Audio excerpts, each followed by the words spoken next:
There's a monster hiding in an episode about pillows. It shows up for maybe 2 seconds. It doesn't have a name yet. Not officially. Not to anyone watching. It's red, and it's enormous, and it has a mouth that seems to go on forever, and an old man bounces off its tongue on his way back to reality. And then the episode ends, and the credits roll, and nobody in the audience has any reason to think about it again. That episode aired in the spring of 2013 in the fifth season of a cartoon about a boy and his dog in an 11-minute stretch of television called Puhoy that is mostly concerned with a pillow fort and a pillow wedding and a pillow family that Finn builds an entire second lifetime around before waking up as a kid again, no worse for wear, already forgetting the whole thing happened.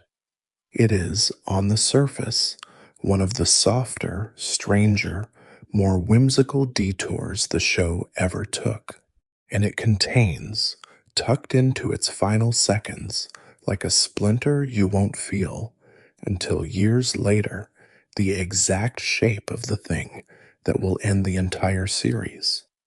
That's what we're doing tonight. Not a rewatch, not a recap of what happened in Come Along With Me when the show finally closed its own door in September of 2018. Something stranger than that, and slower, and it requires you to hold two timelines in your head at once. The timeline the audience experienced, one episode a week, no idea what was coming, and the timeline the show itself seemed to already be living in, quietly, years ahead of anyone watching it. Adventure Time predicted its own ending, not once, not in one clean prophetic gesture that critics could point to and call foreshadowing and move on. Over and over, in dreams, in mirrors, in background details nobody was meant to clock, in a monster's tongue, in an arm that kept showing up on a body before that arm was ever supposed to exist. The show kept dreaming its own future before it had consciously decided what that future was going to be. And when you put the instances side by side, when you actually lay them out in the order they aired rather than the order the story eventually resolved them, something uncanny starts to happen. It stops looking like a writer's room being clever in hindsight. It starts looking like the show was somehow already there at the ending long before it walked its way toward it on screen. I want to be careful with you about what I mean by predicted. Some of tonight is documented, confirmed, on the record from the people who made the thing, animators and writers who have said plainly in interviews that certain details were planted with the ending already in mind. Some of it is stranger than that. Evidence the show's own internal mythology built without anyone consciously deciding to build it that way. Patterns that emerged because the same small circle of storyboard artists kept returning to the same handful of images across a decade of work, the way a person humming to themselves in the shower keeps landing on the same four notes without realizing it's a song they already know. And some of what we'll look at tonight is the plainest, most human kind of prediction there is. The fact that the people running the show have said that, on the record, that they didn't know how it was going to end until embarrassingly late in its run, which means that everything that looks like careful long-range planning was actually something closer to a show finding its own ending, the way you find a word and on the tip of your tongue, groping towards something that was apparently already there, waiting, before anyone had consciously named it. We're going to start with the monster in the pillow episode, because it's the cleanest example, and because once you see it, you can't stop noticing how many more of these there are. Get comfortable, turn the lights down if you haven't already. This one goes further back than you'd expect, and it ends up somewhere I don't think you'll see coming, even though, in its own quiet way, the show already showed you where it was heading a long, long time ago. Puhoi aired on April 8th, 2013. It was written and storyboarded by Tom Herpich and Steve Wolfhard from a story developed with Pendleton Ward and Kent Osborne, and its premise is almost embarrassingly gentle for a show that would eventually end the world twice. Finn is going through something with Flame Princess, the specific unnamed anxiety of a relationship that feels like it might be ending, and rather than deal with it directly, in the way 12-year-olds and most adults tend not to deal with things directly, he builds a fort, out of pillows in the treehouse during a freak knife storm. He climbs inside. He falls asleep, or maybe he doesn't. The show is deliberately unclear about where the dream starts, and he finds a door in the fort that leads to an entire civilization made of pillows, a soft, quiet, cloth-colored world with its own mayor, a pillow man named Quilton, who greets Finn with the word that gives the episode its title. Finn falls in with this pillow society. He dances with Quilton's daughter, a pillow woman named Rosalinen. Years pass inside the dream at a rate the episode never quite explains. He marries her. They have 2 children, a boy named Jay and a girl named Bonnie. He grows older, his hair grays, his body slows down. And near the very end, in a handful of frames that most viewers on first watch probably registered as a strange, quick, almost throwaway final beat before the joke ending kicks back in, Finn dies. He dies an old man, surrounded by his pillow family, having lived an entire second life inside a fort built out of couch cushions during a single evening he'll forget by morning. And as he dies, his spirit is shown leaving that world, flying backward through a dark, undefined space, and on the way through, he passes something. The animation gives it maybe 2 seconds. It's red. It has a wide, flat, almost trapezoidal head. It has 4 eyes, small and yellow, set into that head at odd angles, the kind of asymmetry that reads as wrong before your conscious mind can articulate why. And it has a tongue long and pale, extended out into the dark space Finn is drifting through, and his spirit bounces off that tongue, the way a pinball bounces off a bumper, and continues on its way back to his actual body in the actual treehouse, and he wakes up, and the pillow life is already fading from his memory before he can even finish trying to tell Jake about it. And the episode ends on a joke about Flame Princess finally understanding a pun he'd made days earlier. The tongue creature is never named. Nobody in the episode reacts to it. Finn doesn't scream. He doesn't even seem to fully register it, the way you don't fully register the strange shapes at the edge of a dream you're already forgetting as you wake from it. According to the people who made the episode, that creature already had a name behind the scenes, even though nothing in the aired episode says it out loud. Its name was Golby. 5 years later, in September of 2018, Golby would be the reason Adventure Time ended. I want to sit with the size of that gap for a second, because I don't think it fully lands until you do the math. 5 years is not a small unit of time in the life of a television show that airs weekly. 5 years is enough time for the actor voicing Finn to go from a boy of 13 to a young man old enough to drive. 5 years is enough time for entire other storylines to be introduced, developed, resolved, and half forgotten. 5 years is enough time for the show's own internal continuity to shift so many times that fans built entire hobbyist wikis just to track which version of which character's backstory was currently considered canon. And somewhere in the middle of all of that, quietly, in a background cameo lasting less time than it takes to read this sentence, the show's actual final antagonist had already shown up.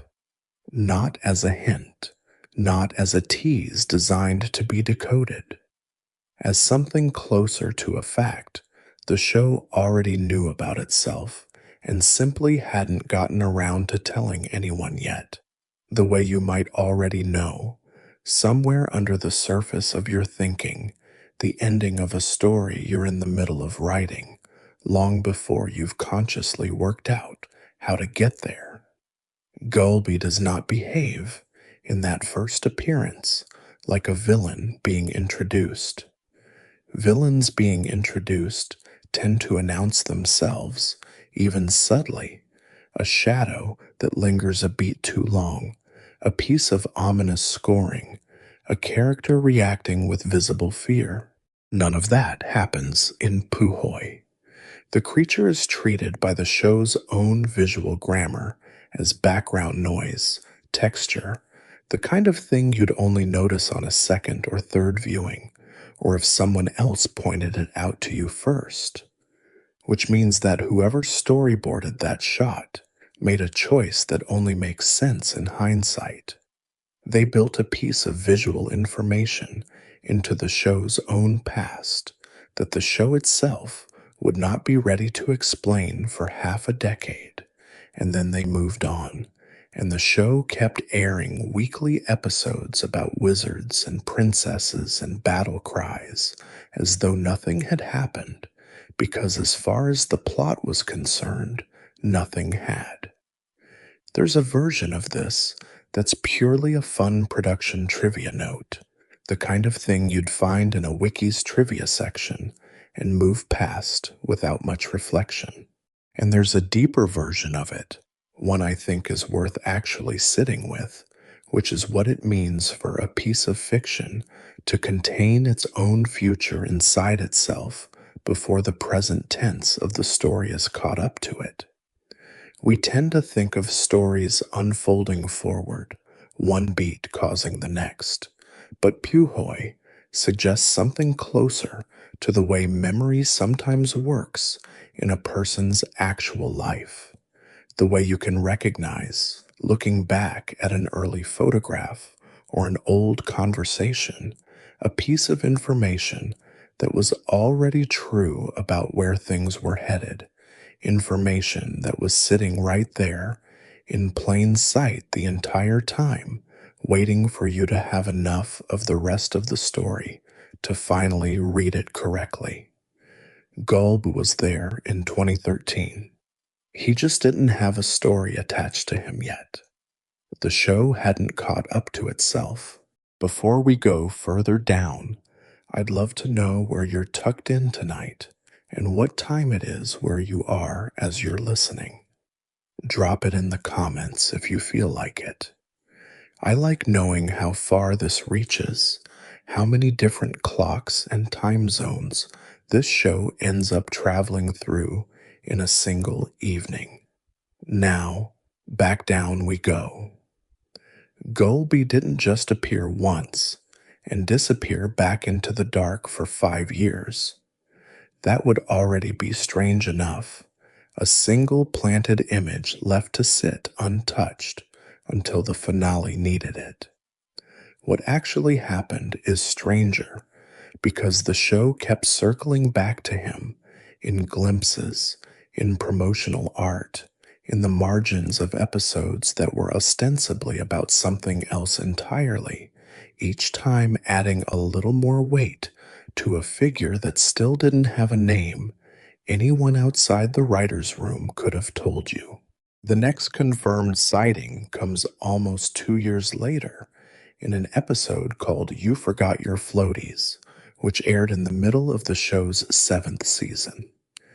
The episode is centered on Betty Groff, Simon Petrikov's fiancée, the woman who would eventually travel forward through 1,000 years of time to try to save him, using a piece of magic to look directly into the mind and memories of Magic Man, one of the show's recurring cosmic tricksters. Inside those memories, we get a flashback to a time before the show's main events, a scene of Magic Man and his brothers, the deity trio known as Grob Gob Glob Grod, discussing something they clearly fear, the return of a being they refer to only obliquely. The show reveals, in that same stretch of memory, that this being had already attacked Mars once in the deep past and had taken something from Magic Man in the process. His wife, a woman named Margles, gone in a way the episode never fully explains, mourned in a way that reads as genuine grief, dressed up in the show's usual absurdist comic register. Magic Man, in that memory, insists to his brothers that whatever attacked Mars and took Margles from him is not coming back. He needs that to be true. The show lets you feel how much he needs that to be true, the specific quality of a person insisting on their own safety a little too forcefully, the tone of someone trying to convince themselves as much as anyone listening. This is speculation on my part, worth flagging plainly rather than presenting as settled fact. But I think that scene is doing something quietly cruel and quietly beautiful at the same time, because we, the audience, already have information Magic Man doesn't have inside his own memory. We know, or we will know by the time the finale airs, that the thing he's trying to convince himself won't come back is going to come back, is going to come to itself, is going to be the reason the entire series ends. Magic Man's denial, delivered years before the audience has the context to fully recognize what he's in denial about, becomes something closer to dramatic irony operating across real-world broadcast years rather than within a single episode's runtime. The show is letting a background character voice an anxiety that the audience won't be equipped to properly diagnose until the finale finally arrives 3 years later. The name itself surfaced even more quietly than that. According to reporting that traced the character's history after the finale aired, the showrunner Adam Muto let the name slip on the social platform Twitter, referred to at the time simply as the name of the thing lurking in the show's background art, well before it was ever spoken aloud on screen. The formal, on-screen confirmation of the name came in an episode called Whispers, part of the run that dealt with the show's farm world material, where a version of the Lich, existing in that alternate timeline, refers to himself as the last scholar of Golby, a phrase that tells you, in retrospect, something enormous about what the Lich's entire cosmology has secretly been oriented around this whole time. The Lich, the show's oldest and most consistent embodiment of the desire for universal ending, considers himself a devoted student of something even older, even larger, even more fundamentally tied to endings than he is. And that student-teacher relationship, the idea that even the Lich has something he answers to, something he honors, was sitting there in a single line of dialogue in an episode most casual viewers would have filed away as one farm world detour among several years before the show was ready to actually bring Golb physically onto the stage. Then there's the piece of this that isn't even inside the episodes at all, the piece that exists only in the promotional materials the network released to build hype for episodes that had nothing overtly to do with Golby. The artwork produced to advertise Astral Plane, an episode from the show's 6th season centered on Finn's out-of-body cosmic journey and his brush with the being called Grob, Gob, Glob, Grod, includes in its background the unmistakable silhouette of Golby seen from behind, present in the promotional image. For an episode he does not actually appear in on screen.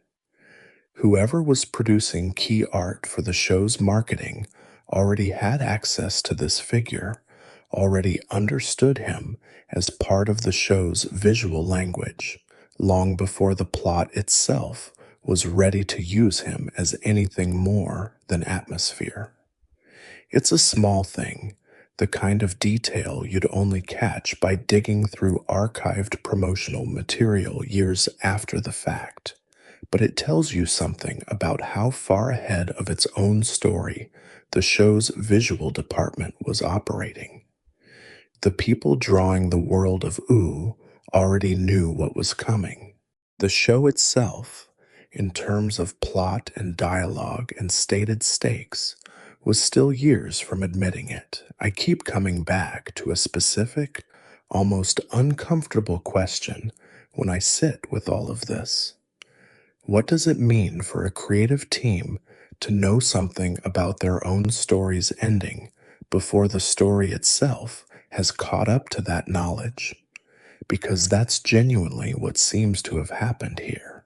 Individual artists, Steve Wolfhard, whose concept work would later be credited with shaping Golb's design, Jesse Moynihan, whose fascination with cosmic scale and old gods runs through nearly every episode he touched, Adam Muto, who would go on to become the showrunner who finally had to decide what Golb actually meant, kept independently returning to this figure, kept finding small, legitimate reasons to let him bleed into frames he wasn't technically supposed to be in yet, the way a person circling a difficult decision keeps bringing it up in conversation long before they're ready to admit, even to themselves, that they've already made up their mind. The show's collective unconscious, if that's not too strange a phrase to use about a piece of children's television, appears to have settled on its own ending as early as 2013, and then spent 5 more years catching the conscious, plotted, dialogue-driven version of itself up to speed. There's a mechanism inside the show's own mythology that does the same thing on a smaller, more personal scale, and it's worth going to next, because it tells you the show wasn't only interested in predicting its own grand cosmic ending. It was interested in the idea of prediction itself as a thing that happens to individual characters inside their own dreams long before it happens to them in their waking lives. The Cosmic Owl is one of Adventure Time's stranger recurring figures, a large feathered entity who appears inside the dreams of characters throughout the show's run, and whose presence inside a dream is understood within the show's own internal folklore to mean something specific and slightly ominous. When the cosmic owl shows up inside a dream you're having, the dream you're having is not just a dream. It's what the show calls, in its own vocabulary, a premonition dream, or in cruder character slang, a croak dream. A dream that is, in some sense, the show never fully explains with technical precision, actually happening, or about to happen, or in the process of becoming true. The clearest, most direct use of this mechanic involves Jake, back in the show's third season, in an episode called The New Frontier. Jake has a dream about a character called Banana Man and a rocket ship, and in the dream, Jake suffocates in space because he doesn't have a helmet, and the cosmic owl appears at the end of that dream to wake him up, which Jake takes immediately and with total conviction as confirmation that what he just dreamed was a croak dream, a preview of his own death. He spends the rest of the episode operating under the assumption that this is now a fixed, inevitable fact about his future. Finn, in that same episode, insists on staying close to Jake specifically to prevent the dream from coming true, and by the episode's end, Jake tells him, almost matter-of-factly, that the dream will simply happen again whenever Finn isn't around to stop it, as though fate is not something you defeat so much as something you can only ever postpone. That dream does come back. It comes back 2 seasons later in an episode called At the Comet, and here's the part of this that I think is genuinely one of the more thoughtful things the show did with its own internal prophecy system. The events from Jake's premonition dream do occur, nearly beat for beat. The Banana Man, the rocket, the missing helmet. Except the outcome isn't the death Jake had spent 2 seasons dreading. It's revealed, once the actual event unfolds, that the dream hadn't been foretelling Jake's death at all. It had been foretelling the specific mechanism by which Banana Man would end up saving Jake's life. The premonition was real.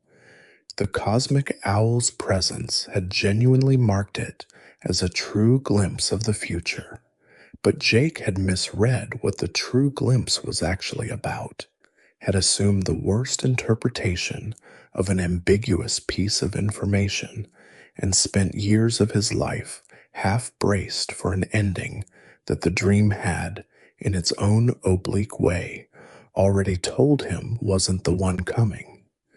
I think that's worth sitting with on its own terms, separate from anything cosmic or apocalyptic, because it's a genuinely useful thing to notice about prophecy and dread in general, inside a story or outside of one. The information Jake had was accurate. His interpretation of that information was where things went wrong. He had the right dream and the wrong reading of it, and he spent real, felt, functioning years of his fictional life, afraid of a death that the dream had never actually been describing. The show does something much darker with this same mechanic when it comes to Prismo, the wish-granting cosmic entity who lives inside the time room at the center of the multiverse. Prismo, according to the show's own supplementary material, exists as the dream projection of an old man sleeping somewhere out in the wider multiverse, which already makes him a kind of walking premonition in his own right, a figure who is by his very nature made out of the same dream logic that governs the cosmic owl's whole domain, and it's confirmed in material describing his character that Prismo's dream form used to hang out with the cosmic owl back before the events the show actually depicts, the two of them apparently friends in whatever leisure time cosmic beings get to have together. Which means that when Prismo is murdered, midway through the show's 6th season, killed by the Lich in the Time Room as part of a scheme to obtain his wish and use it toward the extinction of everything. His death had, in the strictest internal logic the show sets up for itself, already been technically predicted, simply by virtue of who he used to spend his free time with. A being whose entire job is marking people for premonition dreams had been friends with him. The show never spells this connection out loud, never has a character turn to the camera and explain the implication, but the pieces are sitting there for anyone willing to hold them up against each other. Prismo dies, and the entity whose entire cosmic function is foretelling death had already, quietly, been in his orbit the whole time. I want to be honest with you about how much weight that detail can bear, because I don't want to oversell it. This is a soft, atmospheric piece of implication rather than a hard, stated rule the show commits to on screen, and it's the kind of thing that works better as a mood than as a mechanism you could actually chart out with confidence.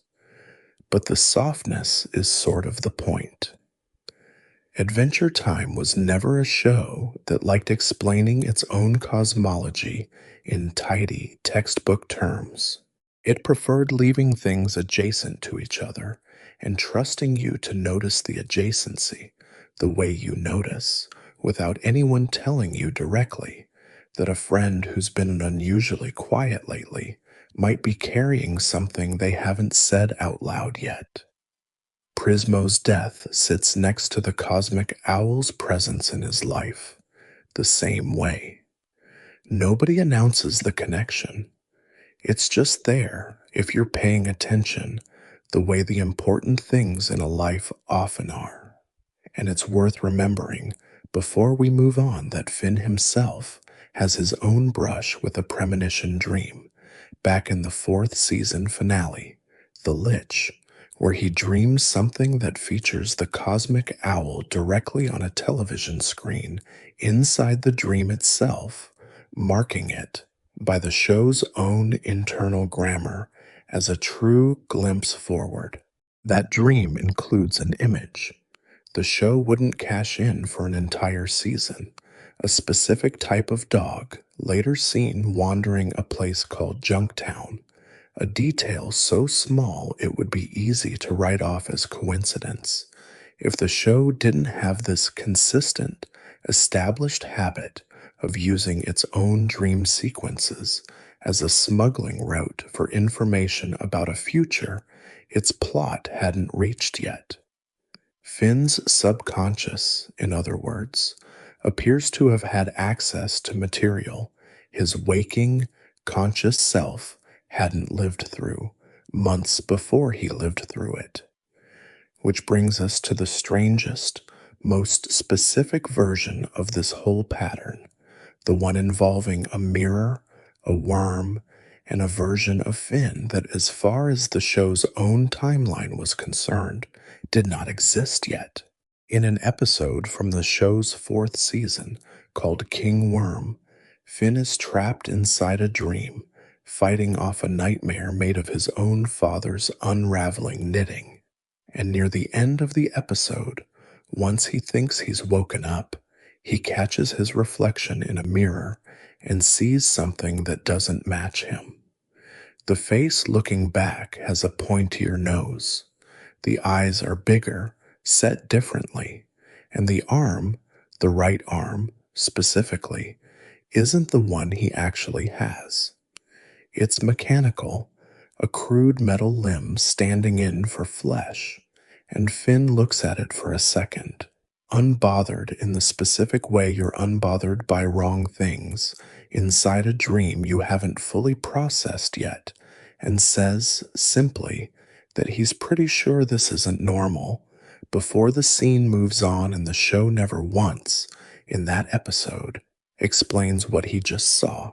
What he saw, it would turn out, was a version of himself that the show's plot hadn't invented yet. That face, that arm, that whole altered version of Finn wouldn't have an actual identity, wouldn't have a name, wouldn't have a story until the fourth season finale, The Lich, when Finn makes a wish through Prismo that creates an entire alternate timeline, the farm world reality, a version of Ooh where the mushroom bomb never fell, where the Lich never came into being, where an entirely different Finn grew up under entirely different circumstances, complete with his own mechanical arm and his own version of the tragedies that shape a person. King Worm aired before that wish was ever made. The mirror image Finn appeared on screen before the character it depicted had, by any account of the show's own internal chronology, come into existence. I want to flag clearly that this is exactly the kind of detail that invites overreading, and I don't want to hand it to you dressed up as more certain than it is. The show's own fan documentation treats it as a widely noticed instance of the writers dropping in a visual reference to something they already knew was coming, rather than some in-universe confirmation that Farm World secretly existed in some latent form a full season early. But even taken at its most conservative reading, purely as a production choice, it means somebody storyboarding King Worm already had the design for an alternate timeline, Finn locked in well before the audience had any concept that alternate timelines were even a thing this show did. What makes this particular thread so persistent, though, isn't just the one mirror image. It's how many times, across how many different episodes, in how many different contexts, Finn keeps being drawn with a version of himself that has lost his right arm and replaced it with something mechanical, long before that loss actually happens to him in the show's main continuity. It shows up in Mortal Folly, where Finn imagines a version of himself as a grown warrior. It shows up in Who Would Win, in another one of Finn's own imagined self-portraits. It shows up again in King Worm in the mirror, and it shows up treated as an established fact by that point rather than a fresh image on the actual farm world. Finn, once that character is properly introduced in Finn the Human and Jake the Dog, the two-part episode where the audience finally gets to walk through the farm world reality in full, watching a version of Finn who grew up an ordinary farm boy in a version of Ooh, where the Mushroom War never happened, and who carries a mechanical prosthetic that creaks audibly whenever he moves it, an old, well-used piece of machinery rather than something new. Even Finn's own past life, a young woman named Shoko, who lived and died generations before Finn's birth, and who we spent time with in an earlier layer of this channel's own archaeology of the show, is depicted with a robotic arm of her own, built for her by Princess Bubblegum after she helps construct the earliest versions of the Gumball Guardians. It's genuinely difficult to look at that pattern. Finn's own daydreams, his dream self in the mirror, the farm world version of him, Pillow World Finn, Shoko generations before any of them, and not feel like you're looking at a single image the show kept returning to long before it had settled on which specific version of the story that image belonged to. A mechanical arm on Finn's body was, apparently, always somewhere near the surface of how the people making this show pictured him, the way certain images just persist in an artist's sketchbook for years before they finally find the story that explains why they kept drawing them. And then, in the show's actual main timeline, years after all of these glimpses, it happens for real. Finn loses his arm in the fifth season in circumstances involving the Lich, a magically animate grass sword, and a time wish gone wrong, and he spends a meaningful stretch of the show's run adjusting to a prosthetic before eventually regrowing the arm through his complicated, tangled relationship with Fern, the grass being who emerges from that same tangle of magic and eventually becomes something like Finn's brother, his rival, and his double all at once. By the time the real loss happens, the show had already shown you this exact image: a young man, roughly Finn's age, with a mechanical right arm, no fewer than 4 separate times, across 4 separate contexts, stretching back years. None of those earlier appearances were explained as prophecy at the time they aired. They read, on first viewing, as one-off jokes, dream logic, alternate universe world building. It's only once you line them up against each other, against the actual arm loss that eventually happens in Finn's real continuity, that you start to see something closer to a fixation the show's own creative team had, an image they kept reaching for without necessarily being able to say why, until the story finally arrived at the point where the image made sense as something more than a recurring visual tick. Sometimes a piece of fiction seems to know something about its own destination before the people writing it have consciously worked out how to justify that knowledge in plot terms. This is one of the cleanest examples of that phenomenon this show ever produced, hiding in plain sight across nearly its entire run. There's a whole cluster of episodes in this show that exist slightly outside its main timeline, framed as stories told by a character named Cuber, a strange, gadget-laden figure who claims to be recounting tales from what he calls days of old. For a long stretch of the show's run, Cuber's exact relationship to the main timeline was left deliberately vague, treated as one of those puzzle box mysteries the show liked to plant and then simply never resolve, in the confident, patient way a show behaves when it knows its audience will keep paying attention even without a resolution being handed to them. It's only in the sixth season, in an episode called Grable's 1000 Plus, that the show finally clarifies what Cuber actually is. Not a storyteller from the deep past, but a man living roughly 1,000 years in Ouu's future, catapulted backward into the timeline of the present-day show after an accident involving a spaceship, an alien wedding, and, in the specific chaotic logic this show trafficked in constantly, an accidentally murdered bride. Once you know that Cuber is from the future, Grable's 1000 Plus becomes something considerably stranger than a comedic runaround episode about a man dodging vengeful aliens. It becomes a documentary.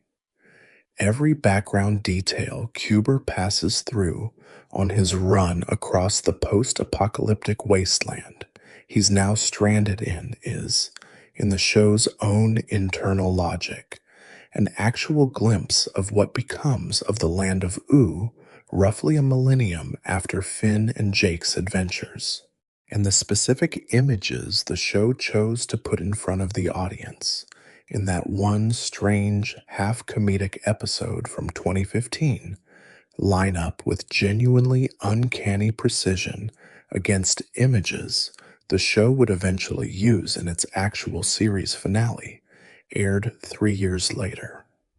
The clearest example involves the Ice King's fate.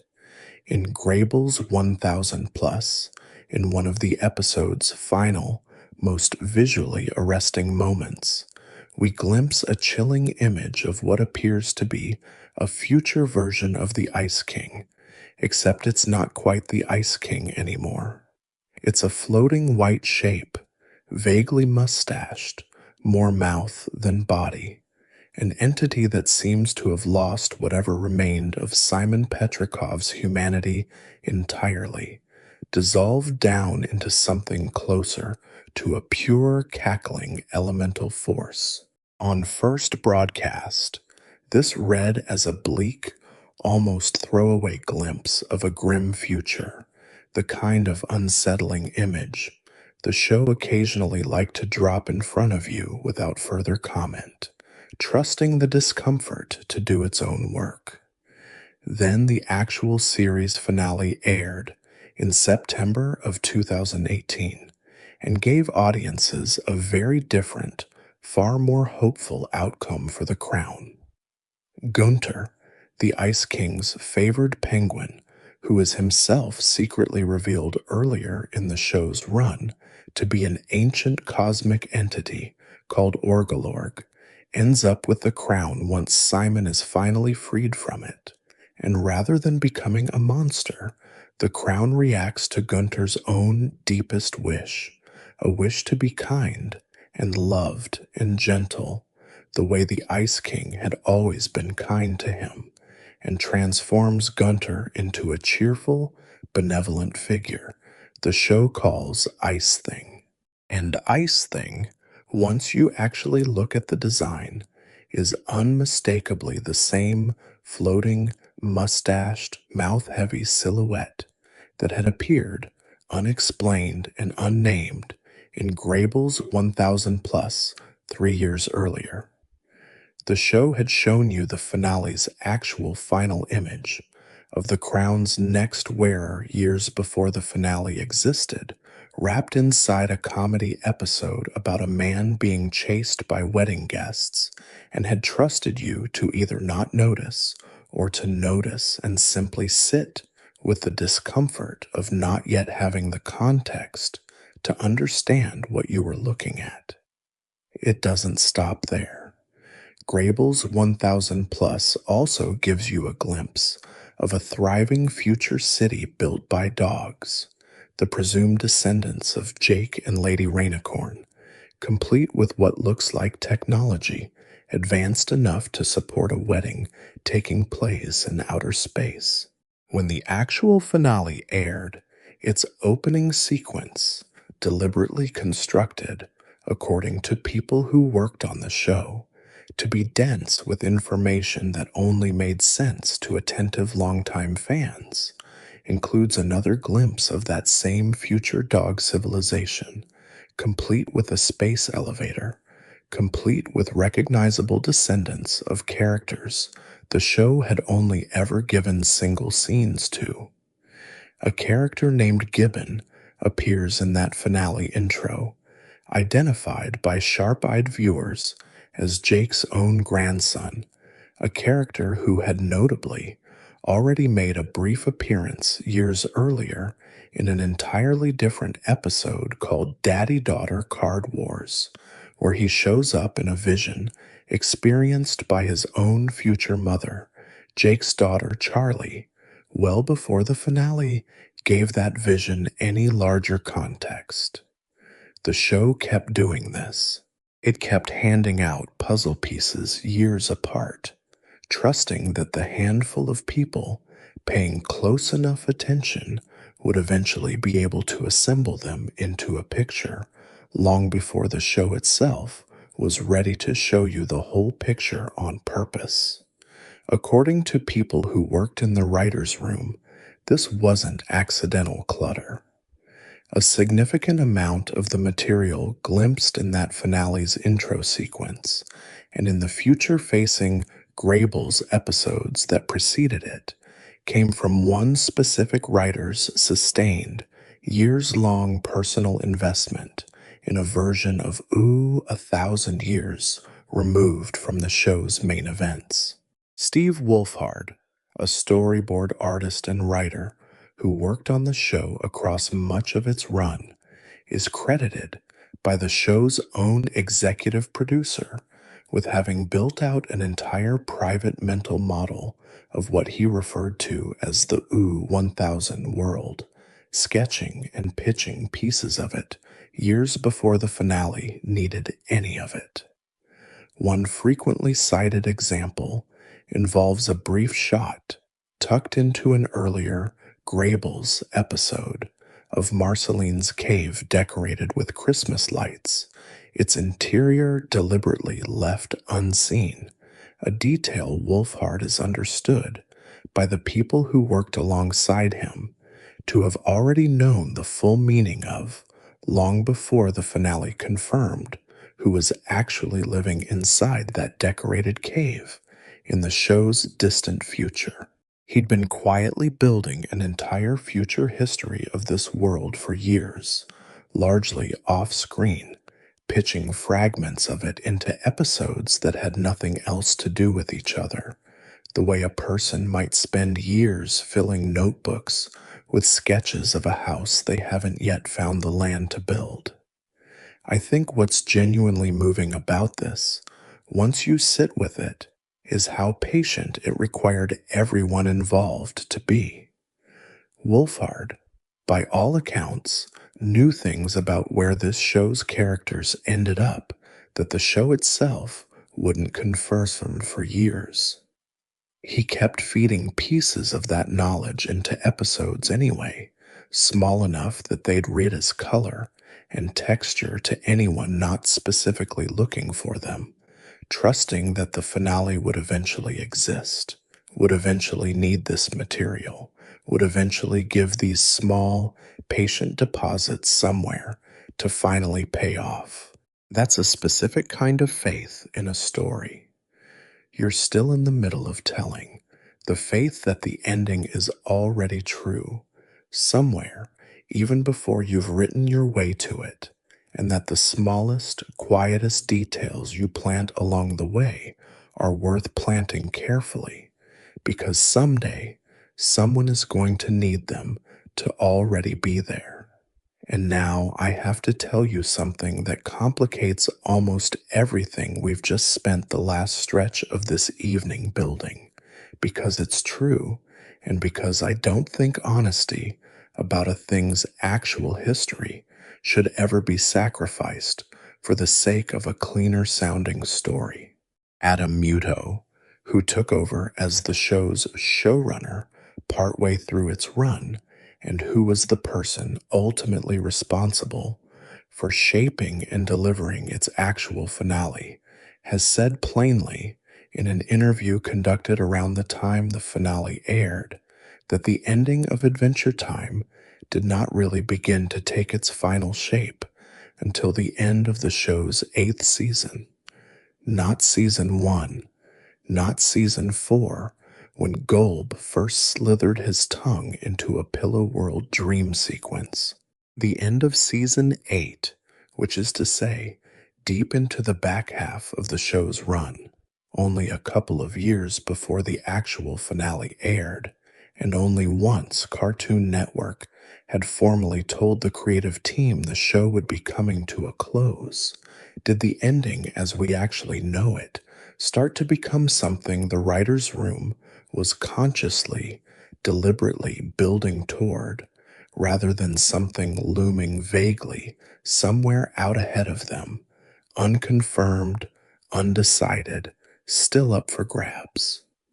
I want to let that sit next to everything we just spent the last several minutes going through, because the two things are true at the same time, and I don't think either one cancels the other out. Gulb was drawn into the show's world as early as 2013. The specific plan for how Golby would end the series, what he would mean, how the war between the Candy Kingdoms would connect to him, how Betty Groff's sacrifice would resolve his threat, none of that existed yet, not in any concrete, decided form, for years and years after that first tongue appeared in Puhoi. which means the show wasn't executing a master plan laid out from the beginning, the way certain other serialized stories pride themselves on doing, with showrunners who claim to have known the ending from the very first episode and built everything toward it with total control. Adventure Time seems to have done something considerably stranger and, I think, considerably more honest about how creative work actually happens. It kept generating images and figures that felt true to its world: a background monster, a recurring maimed arm, a floating white silhouette, a cosmic owl that marks dreams as prophecy, without necessarily knowing, at the time, exactly what those images were going to eventually mean. And then, years later, once the ending had to actually be decided, the writer's room appears to have looked back through everything they'd already made, everything that had already accumulated in the show's history, without a fixed purpose, and found, sitting there waiting for them, material that was already perfectly suited to the ending they needed to build. Golb was already sitting in the background art. The floating ice creature was already sitting in a 2015 episode about a man being chased by aliens. The dog space civilization was already sitting in that same episode. All they had to do, once the actual deadline for an ending arrived, was recognize what they'd already unconsciously built and give it, finally, a plot. I think that's a genuinely more interesting thing for a show to have done than the alternative, the tidier version of this story, where a mastermind plans an ending from day one and executes it flawlessly across 10 seasons. What actually seems to have happened is closer to something a person does when they've been quietly circling a difficult decision in their own life for years, dropping hints of it to themselves in small choices they don't fully understand the significance of at the time, a book they keep picking back up, a place they keep finding excuses to drive past, an old friend's name that keeps surfacing in conversations that have nothing to do with that friend. And then, one day, faced with an actual deadline, an actual need to decide, they look back at the pattern of all those small, unconscious choices and realize the decision was already being made, slowly, the whole time, whether they'd consciously noticed it happening or not. The show's ending wasn't planned from episode 1, but it also wasn't invented from nothing in season 9. It was assembled retroactively out of material the show had already been quietly generating for years, material that turned out, once the writers actually needed it, to already fit the shape of the story they were trying to tell. There's a phrase Kent Osborne, the show's head writer for much of its run, used to describe the specific stretch of production time the team was given once Cartoon Network confirmed the show's ending.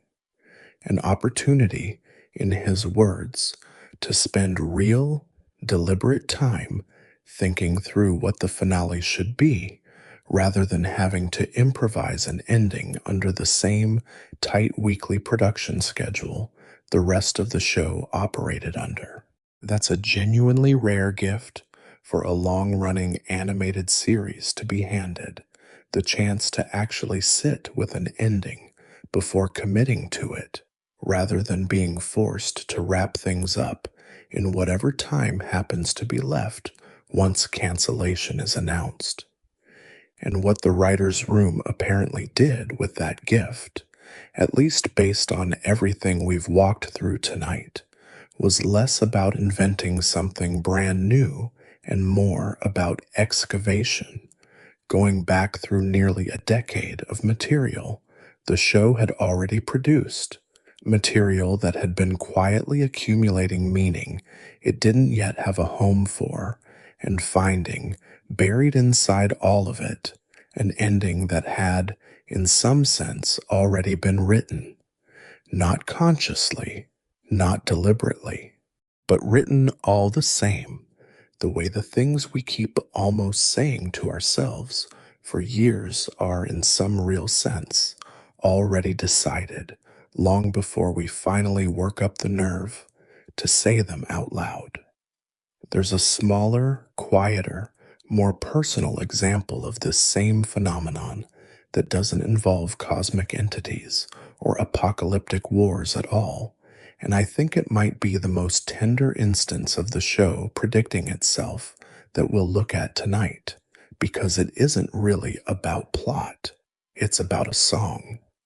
In 2015, during the miniseries called Stakes, which spends its 8 episodes digging into Marceline's history as a vampire and the specific group of vampiric figures who made her what she is, an episode titled Everything Stays gives us a flashback to Marceline as a very young child, alone with her mother in the ruins of the world not long after the Mushroom War, and her mother sings her a song to comfort her.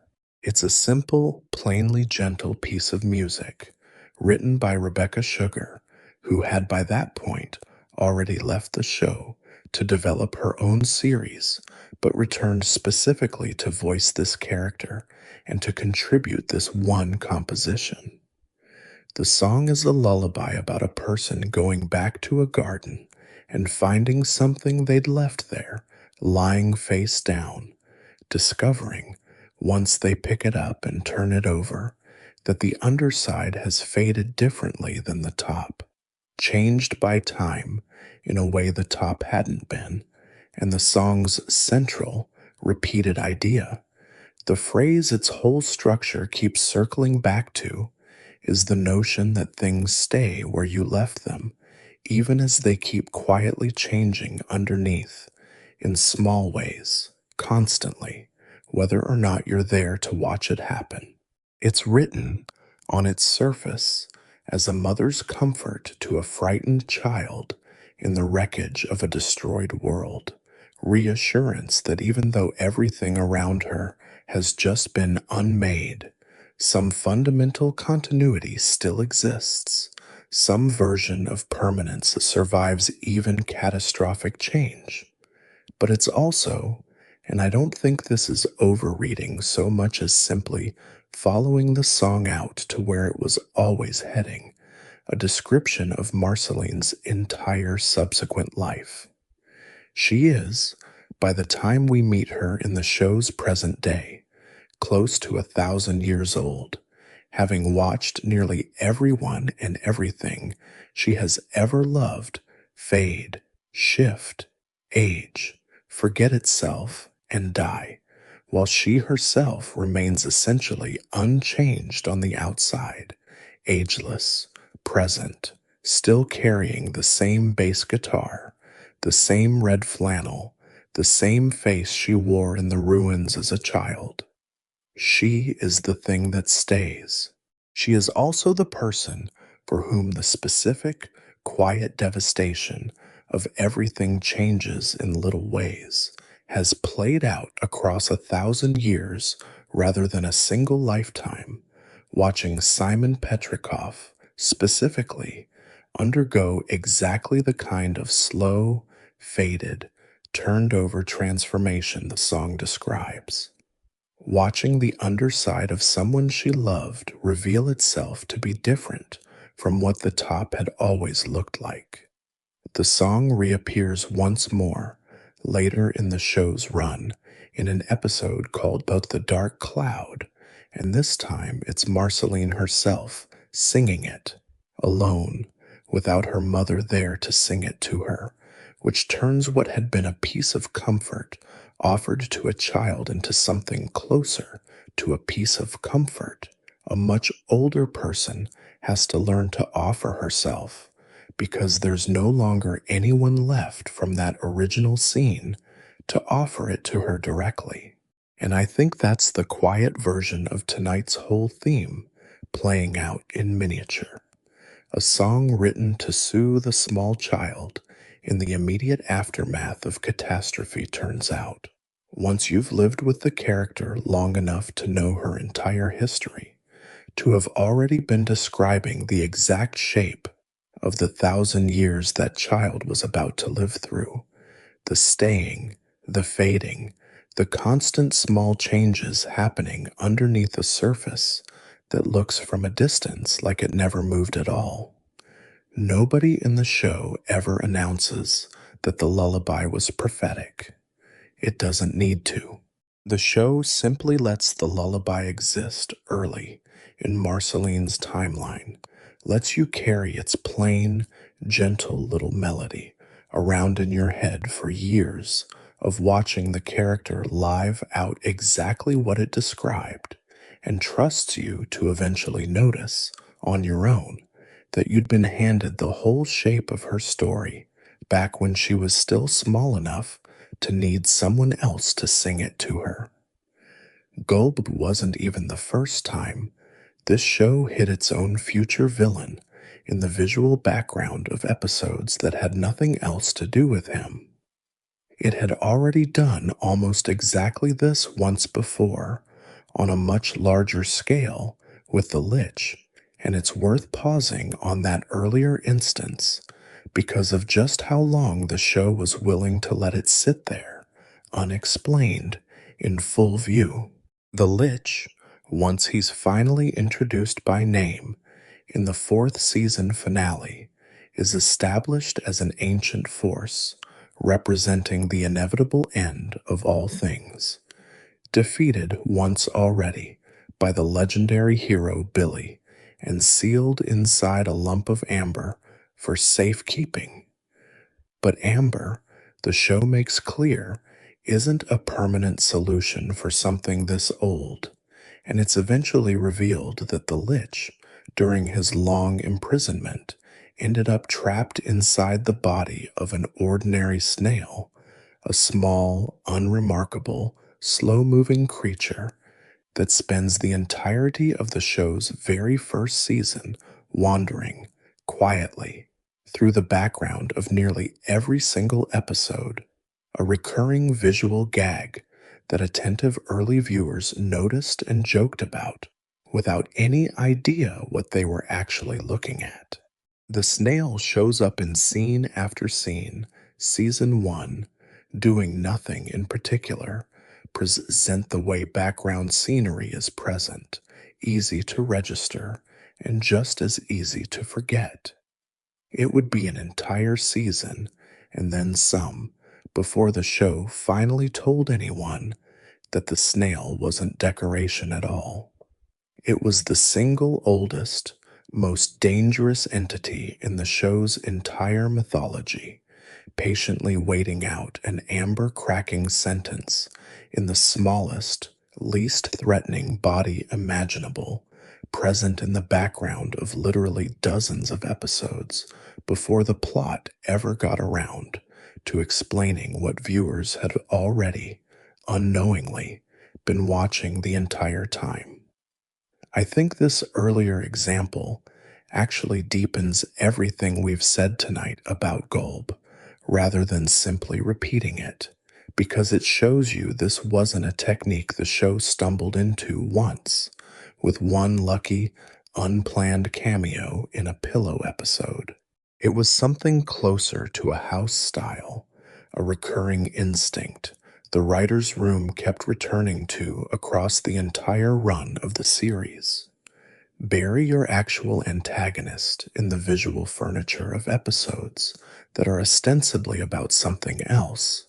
Let him sit there long enough that most of the audience simply stops seeing him as anything other than scenery, and then, whenever the story is finally ready, reveal that the scenery had been alive and dangerous and patient the whole time. The show did this with a snail across an entire first season. It did it again with a monster's tongue in a single 2-second cameo. Both times, The audience got to discover, well after the fact, that something enormous had already been sitting quietly in plain sight, waiting for the story to finally catch up to what had already, secretly, always been there.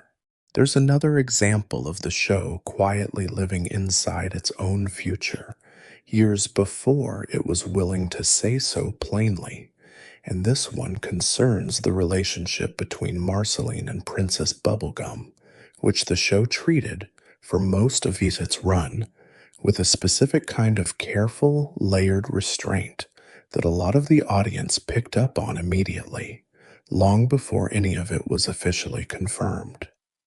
Back in the show's third season, in an episode called What Was Missing, the two of them, along with Finn and Jake, are trapped by a creature that has stolen something personally significant from each of them, and the way to retrieve those stolen items is to sing a song that expresses genuine emotional vulnerability.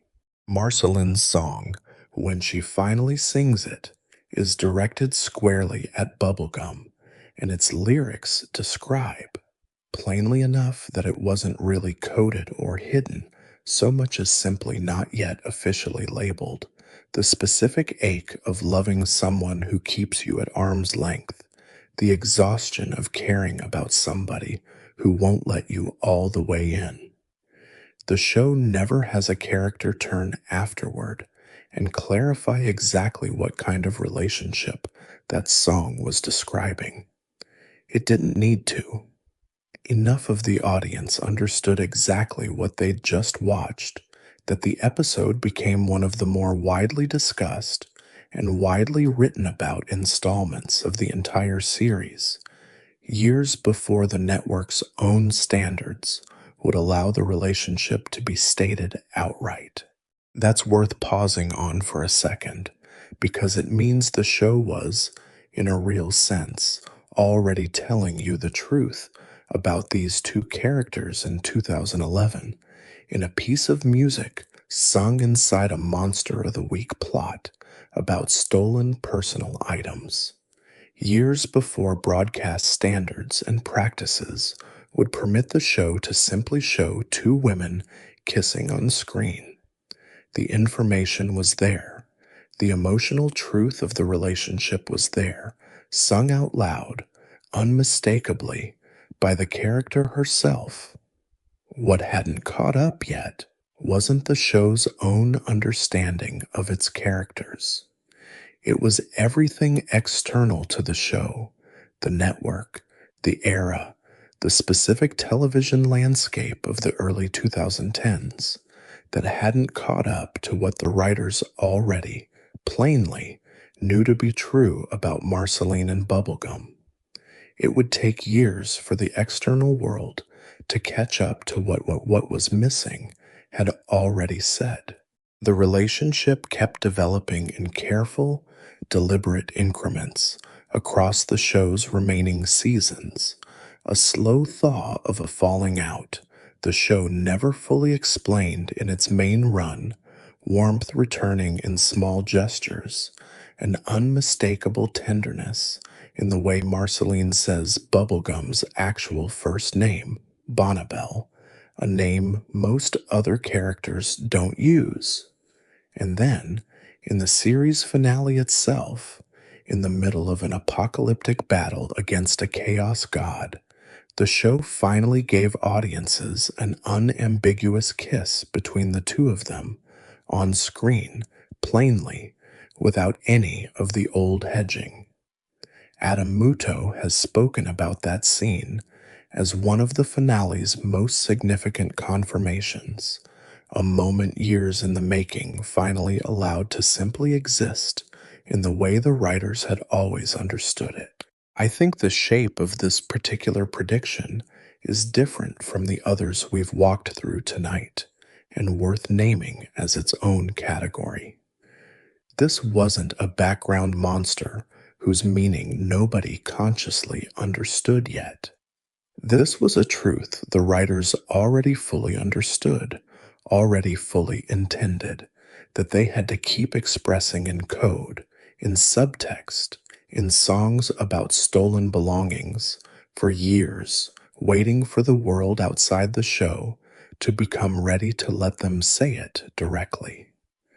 The show predicted its own ending in this instance, not because its own creative team hadn't figured something out yet, but because they had figured it out from very early on and simply had to wait patiently through years of careful smuggling for permission to finally say what was missing had already told anyone paying close enough attention all the way back in 2011.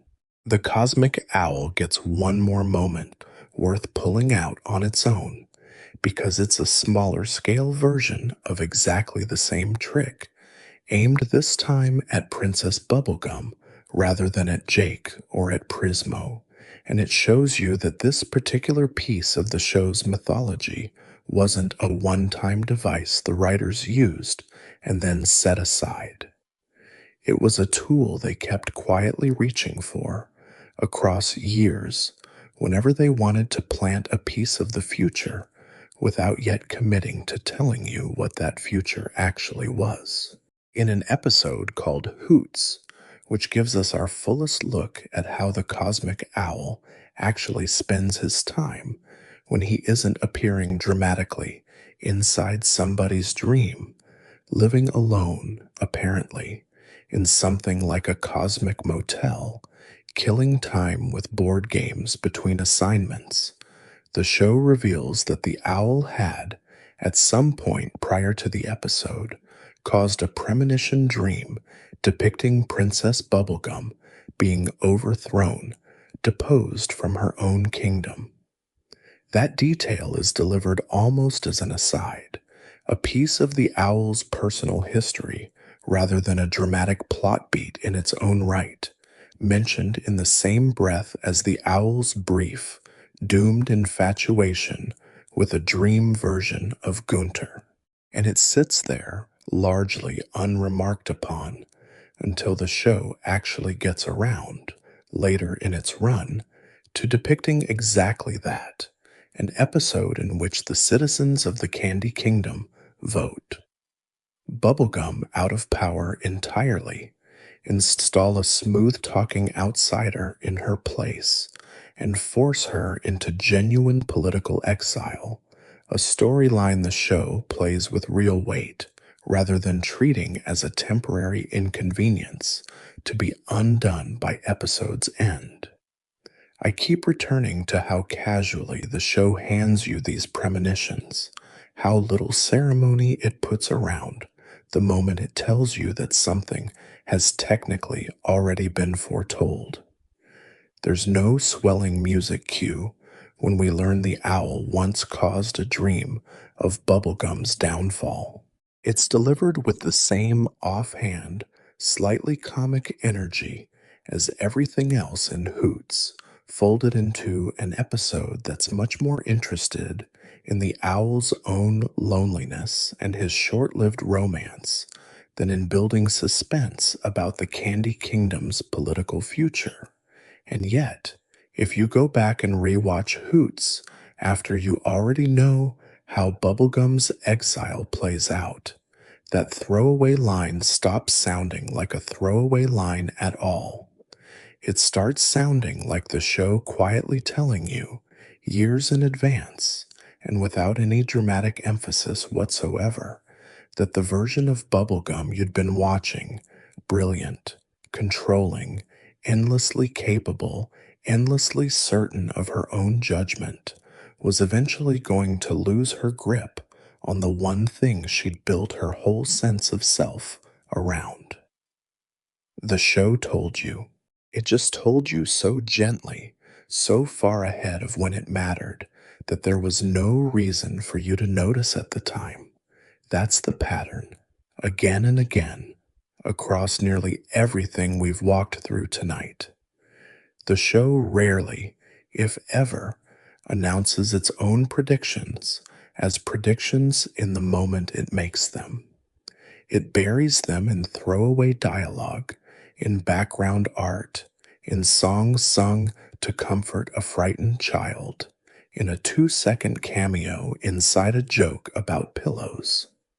And it trusts that if the prediction is true enough, if it's rooted deeply enough in who these characters actually are, and what their stories are actually built to do, it will eventually surface on its own, without the show needing to point at it and insist that you notice.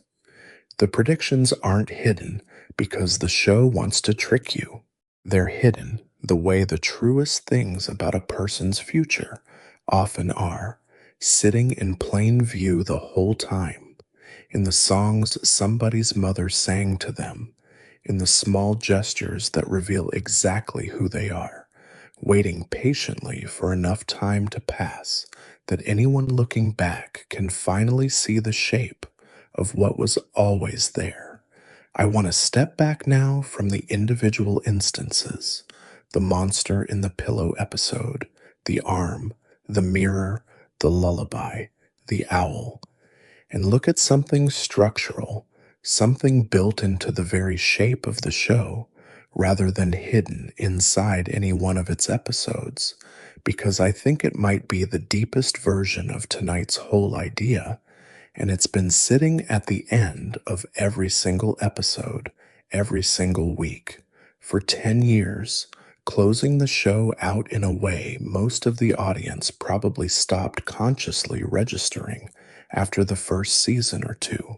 Every episode of Adventure Time ends with a short piece of music by the band Lake, a wistful little tune. The show's own internal documentation calls the Island Song and its lyrics, in the brief clipped version most viewers heard, tucked into the closing seconds of each episode, open with an invitation. Come along, the song says. Come and see what's out past the shore. For the entire run of the series, this song played at the end of every episode, usually only in part, its fuller lyrics and its complete structure quietly trimmed down over the years, according to the show's own production history, partly because the network wanted to maximize the amount of time available for ads. Most people watching, myself very much included on my own first watch of this show years ago, probably filed it away as simply the outro, a pleasant little button on the end of the episode, gone, before you'd even really registered it as a song with its own separate identity from the theme that opened things. Then the finale arrived, and it was named after that very song. Come along with me isn't a phrase invented for the occasion. It's lifted directly from the opening line of the Island Song, the same tune that had been quietly closing out every single episode of this show since its earliest days, tucked in after the credits, waiting there the entire time for someone to finally ask what it actually meant. And the finale doesn't just borrow the title, it reveals, for the first time in the show's entire run, who has supposedly been singing it. There's a character called the Music Hole, established a few seasons earlier as an entity that can only be heard by people who either still carry a childlike wonder about the world or who have lived through some genuinely significant loss. And in the finale, once the Great Gum War has ended and Gulb has been dealt with, it's the Music Hole who is shown singing this song in full for Finn and Jake, the extended, complete version of the tune the show had only ever let you hear in fragments before, closing out episode after episode for a decade without ever telling you its whole shape. There's a small, quiet detail buried inside that reveal that I think earns real attention on its own. Jake, we're told, hadn't been able to hear the music hole back in the episode that introduced her years earlier. In the finale, he can. The show's own internal logic suggests this is because of what he's just been through: the destruction of the tree fort, the fear of having lost Finn during the battle, the specific, hard won, sorrowful clarity that arrives only once you've actually lived through losing something. He earns the ability to hear the whole song, in other words, by finally having enough loss behind him to qualify for it, which means the show's oldest, most consistently overlooked piece of music was this whole time only ever fully available to people who'd already been through enough to deserve hearing it complete.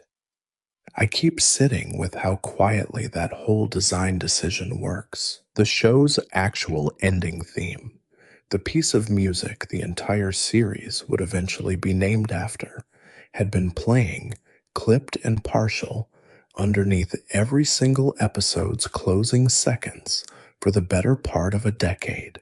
An invitation extended over and over. Come along with me, before anyone watching had any reason to understand what they were being invited toward. And then the finale finally let the song play out to its full length, finally told you who had supposedly been singing it the whole time, finally gave the phrase enough context to mean something. 10 years of episodes ended with an unfinished sentence. The finale simply let that sentence, at long last, finish itself. Let's go back for a moment to that same episode we touched on earlier, Astral Plane, because it turns out to be carrying more of the show's own future inside it than just a hidden silhouette in its promotional art.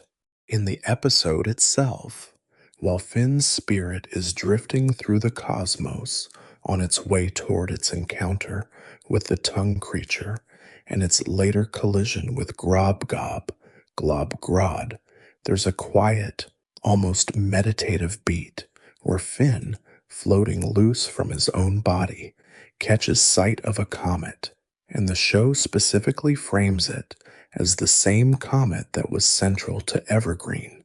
The episode set tens of millions of years in the past, the one where an ancient elemental being tries and fails to stop a green catalyst comet from striking the Earth, an event that would eventually seed the arrival of the Lich. Finn looks at that comet, drifting there in the dark alongside him, and the episode gives him a moment of quiet, unforced reflection on his own place in the universe, a boy briefly aware of how small and how strange his position really is inside something this vast and this old. It would be years before the show gave that moment its full cosmological context. The idea that catalyst comets carry with them specific colors, and that those colors correspond to specific cosmic roles: green for the inevitability of ending, the force the Lich embodies, and blue for something like its opposite, a force of ongoing goodness and heroism that the show eventually associates directly with Finn himself, doesn't get spelled out in any explicit, textbook way until considerably later in the series, largely through material introduced around the Islands miniseries and the mythology that follows it. But Astral Plane already has Finn drifting alongside the green comet years before any of that language exists, already has him wondering, in his own quiet way, what his relationship to something this enormous and this old actually is. The show hadn't yet told anyone, including possibly itself, in any fully worked out sense, that Finn was cosmically paired against exactly this kind of comet, that his own goodness was going to turn out to be the specific, patient answer to the specific, patient force of ending that this comet had once carried to Earth. But there he is anyway, in 2015, floating next to it, already positioned, visually and emotionally, exactly where the show's much later cosmology would eventually place him for good. I keep noticing, the further we go into tonight, how often this show seems to arrive at an emotional truth well before it arrives at the specific cosmological or narrative language required to explain that truth out loud. Finn's goodness, his stubborn, repeated insistence on doing the right thing even when it costs him, was never something the show needed a comet mythology to establish. It was there from the very first season, plain and simple and entirely uncosmic. But the show kept circling back, patiently, toward giving that goodness a bigger frame, a cosmic significance to match the weight the writers clearly already felt it carried. An astral plane catches that process happening in real time, years before the frame was finished, Finn already drifting in exactly the position the story would eventually decide he belonged in.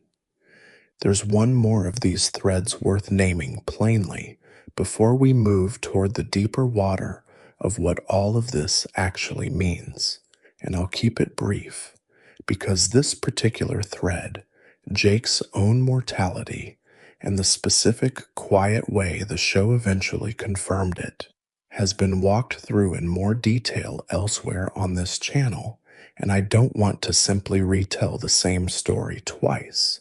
But it belongs, at least in outline, in tonight's specific frame, because it's one more clean example of the show, showing you a piece of its own future, years before it was willing to say the words out loud. Back in the fifth season, in an episode called Dungeon Train, the show gives us a brief vision of an aged version of Jake, white around the muzzle, moving slower than the Jake audiences knew, and the moment is treated with a strange, unforced calm. Jake looking at his own future self without panic, without the kind of dread a premonition usually carries with it in this show's own internal grammar.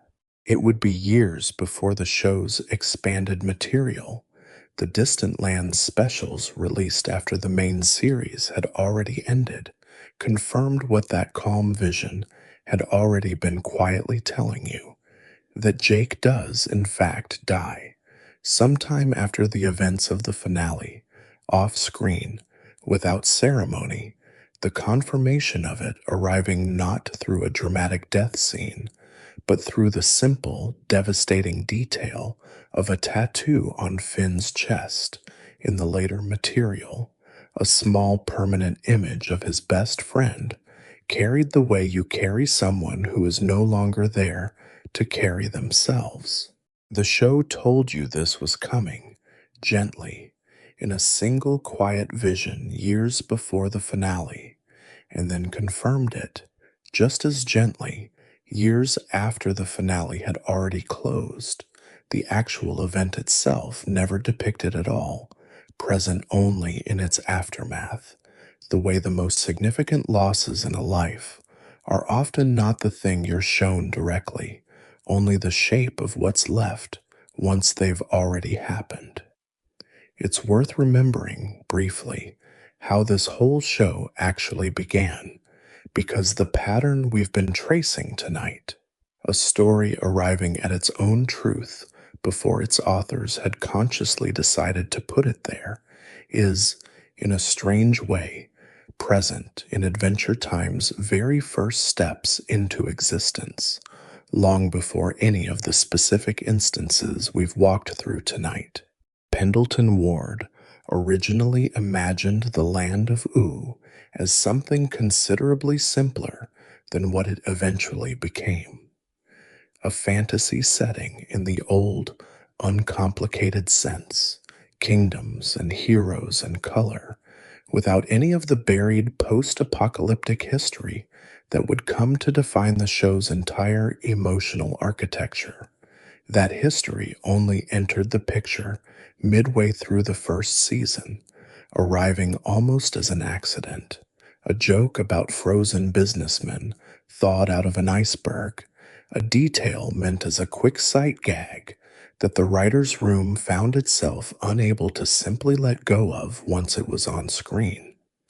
Once that joke existed, the show couldn't pretend the world it depicted had always simply been magical.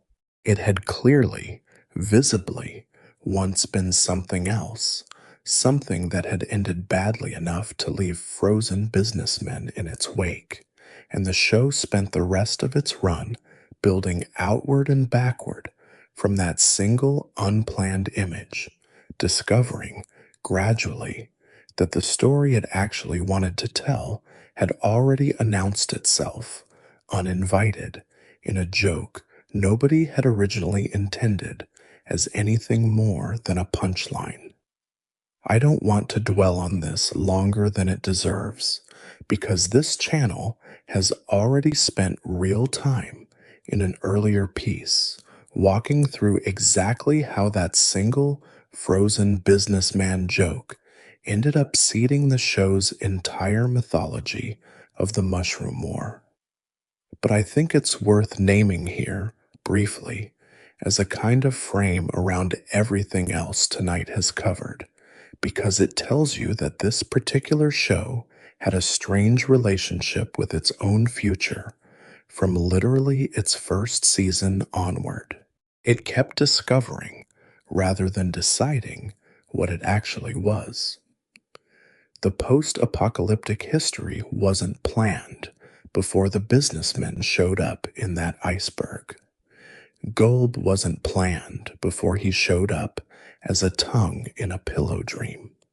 The exact shape of Marceline and Bubblegum's relationship wasn't fully sayable before what was missing already sang it out loud. Over and over again, across nearly a decade, this show seems to have worked the same way, producing a piece of itself first, almost by accident, and only later recognizing what that piece had actually been all along. I want to slow all the way down now, because I think there's something genuinely worth sitting with underneath all of this, something bigger than any single episode or any single piece of trivia, and it has to do with what it actually means for a story to already contain its own future inside itself before the people telling that story have consciously arrived there. We tend to talk about foreshadowing as though it's a magic trick, a piece of craft a writer performs deliberately, planting a detail early with full knowledge of exactly how and when it will pay off later.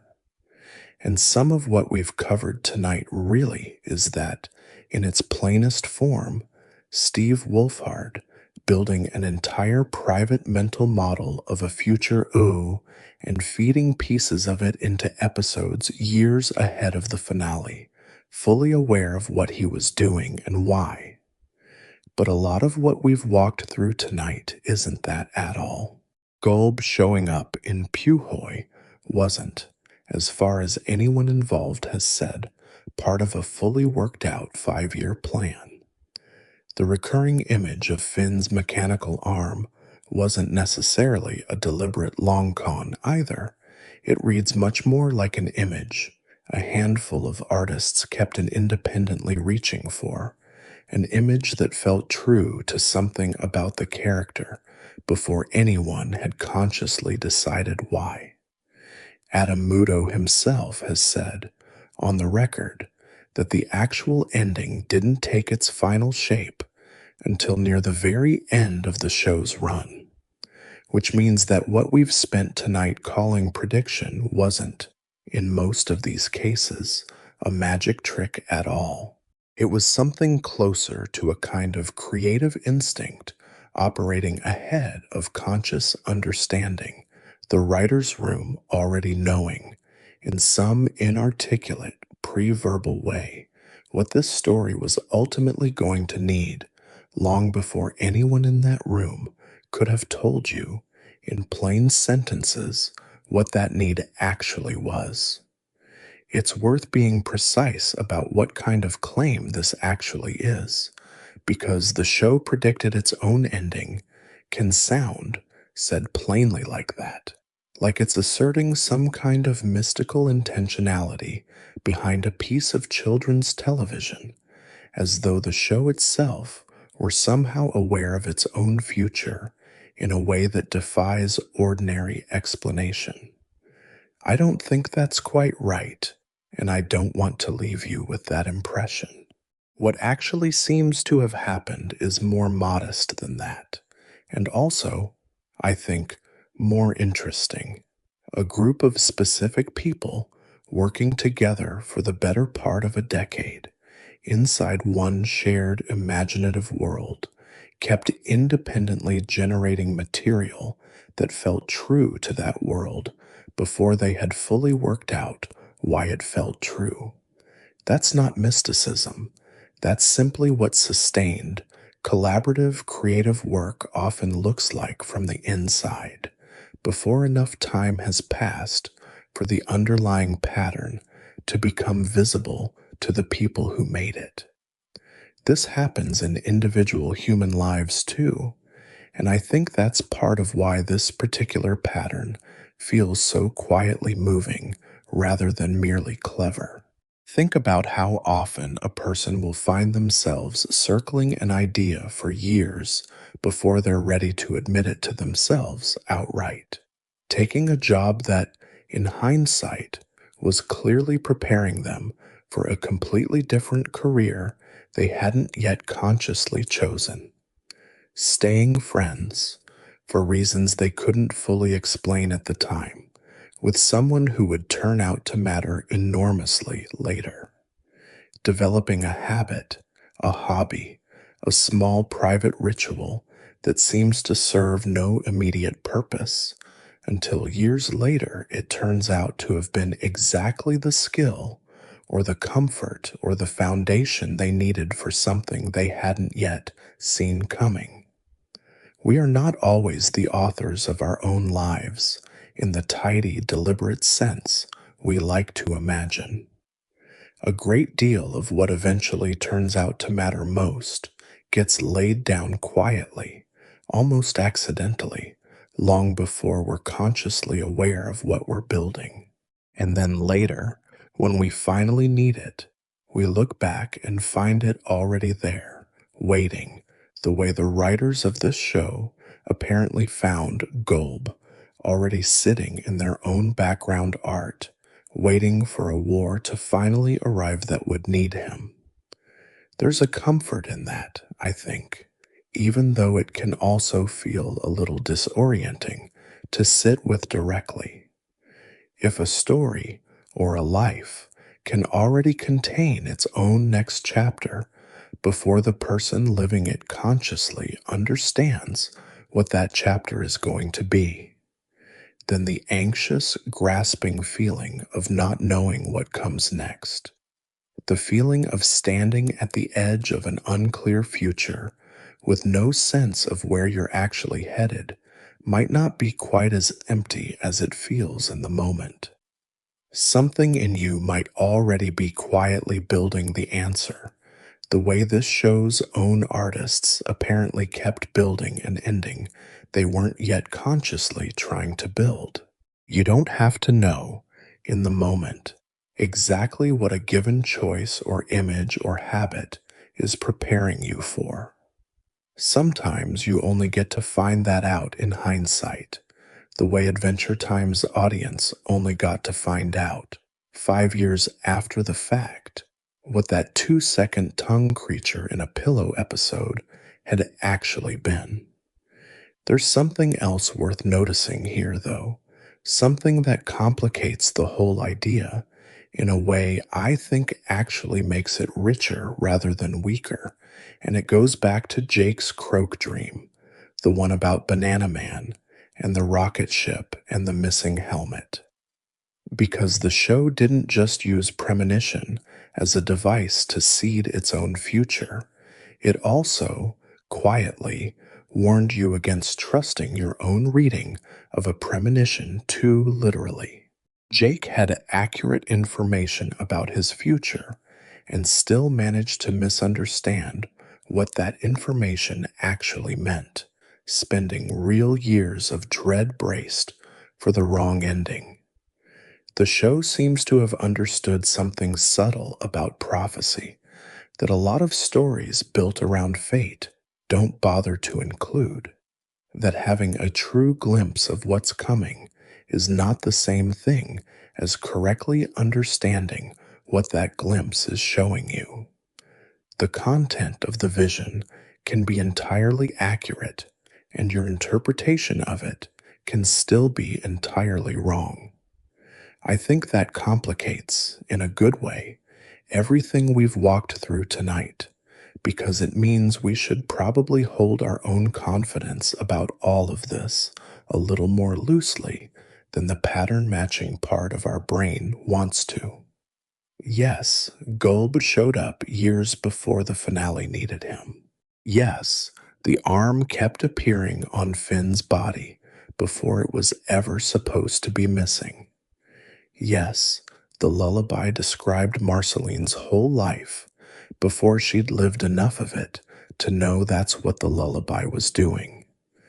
But the show itself, inside its own fiction, keeps reminding you that a true piece of foreknowledge and a correct understanding of that foreknowledge are two entirely separate things, and that the gap between them is often where the actual living of a life or the actual telling of a story takes place.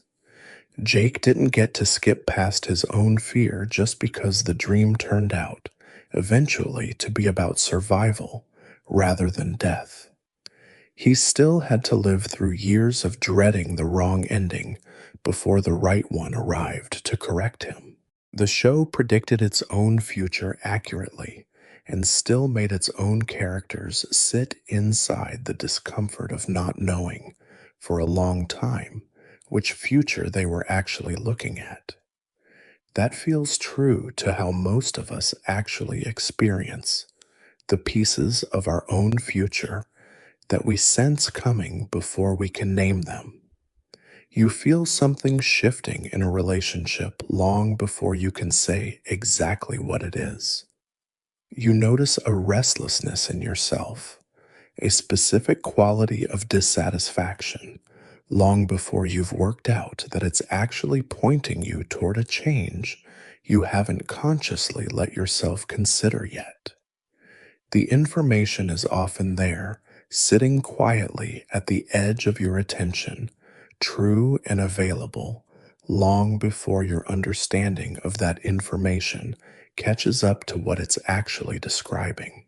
Adventure Time seems to have understood this at both scales, the scale of an individual character's misread dream and the scale of an entire show slowly discovering, over the better part of a decade, what its own accumulated background details had already been quietly saying about where the story was ultimately headed.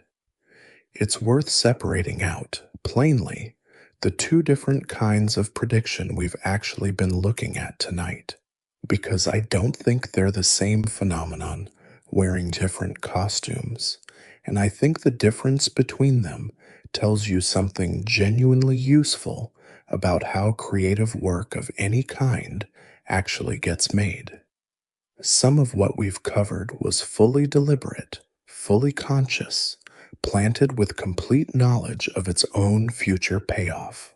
Steve Wolfhard's private mental model of the OO-1000 future, fed piece by piece into episodes like Grable's 1000 plus years ahead of the finale, belongs squarely in this category.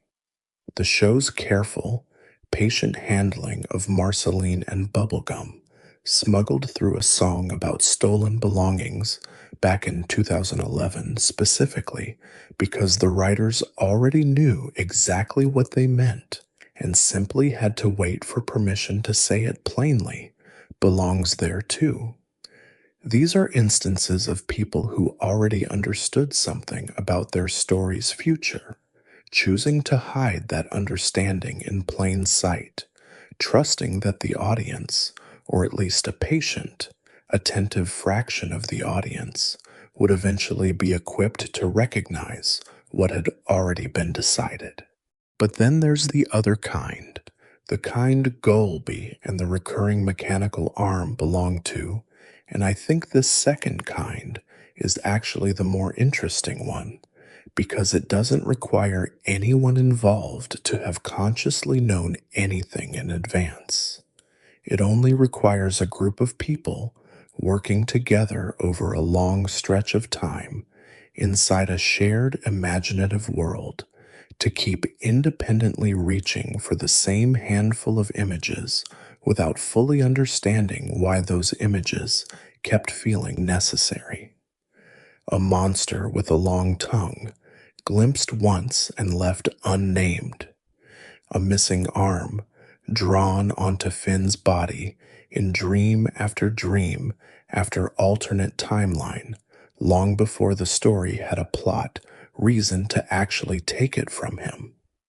Nobody needs to have planned these images deliberately for them to still function, in hindsight, as genuine predictions. They only needed to be true enough to the world and the characters that the writer's room kept unconsciously returning to them. The way a person doodling in the margin of a notebook during a long, unrelated meeting will often find themselves drawing the same shape over and over without noticing, only to realize much later that the shape was actually the beginning of something they'd eventually build on purpose. I think almost all sustained creative work ends up being some mixture of these two modes, and I think it's worth normalizing that mixture rather than treating only the fully deliberate version as evidence of real craft. A novelist will often tell you that a supporting character they introduced for a single scene turned out, chapters later, to be exactly the person the ending needed, and that this wasn't because they'd planned it from the start, but because something in their own instinct for the story had already sensed a use for that character before their conscious plotting mind had worked out what that use was going to be. A songwriter will describe writing a melody that felt right for reasons they couldn't articulate at the time, only to realize, months later, exactly what emotional job that melody had actually been built to do. Creative instinct seems to routinely run ahead of creative understanding, laying down material that the conscious, deliberate planning part of a person's mind hasn't caught up to yet. Adventure Time simply gives us an unusually well documented, unusually long running example of this happening in public across a decade in front of an audience who got to watch the gap between instinct and understanding slowly close, episode by episode, until the finale finally arrived and showed everyone what the show's own accumulated instincts had already decided years before anyone had consciously chosen it. I want to bring this down to something more personal for a moment, because I think the reason this particular pattern keeps pulling at people, the reason fans have spent years compiling these instances on wikis and forums and half-abandoned blogs, isn't really about trivia.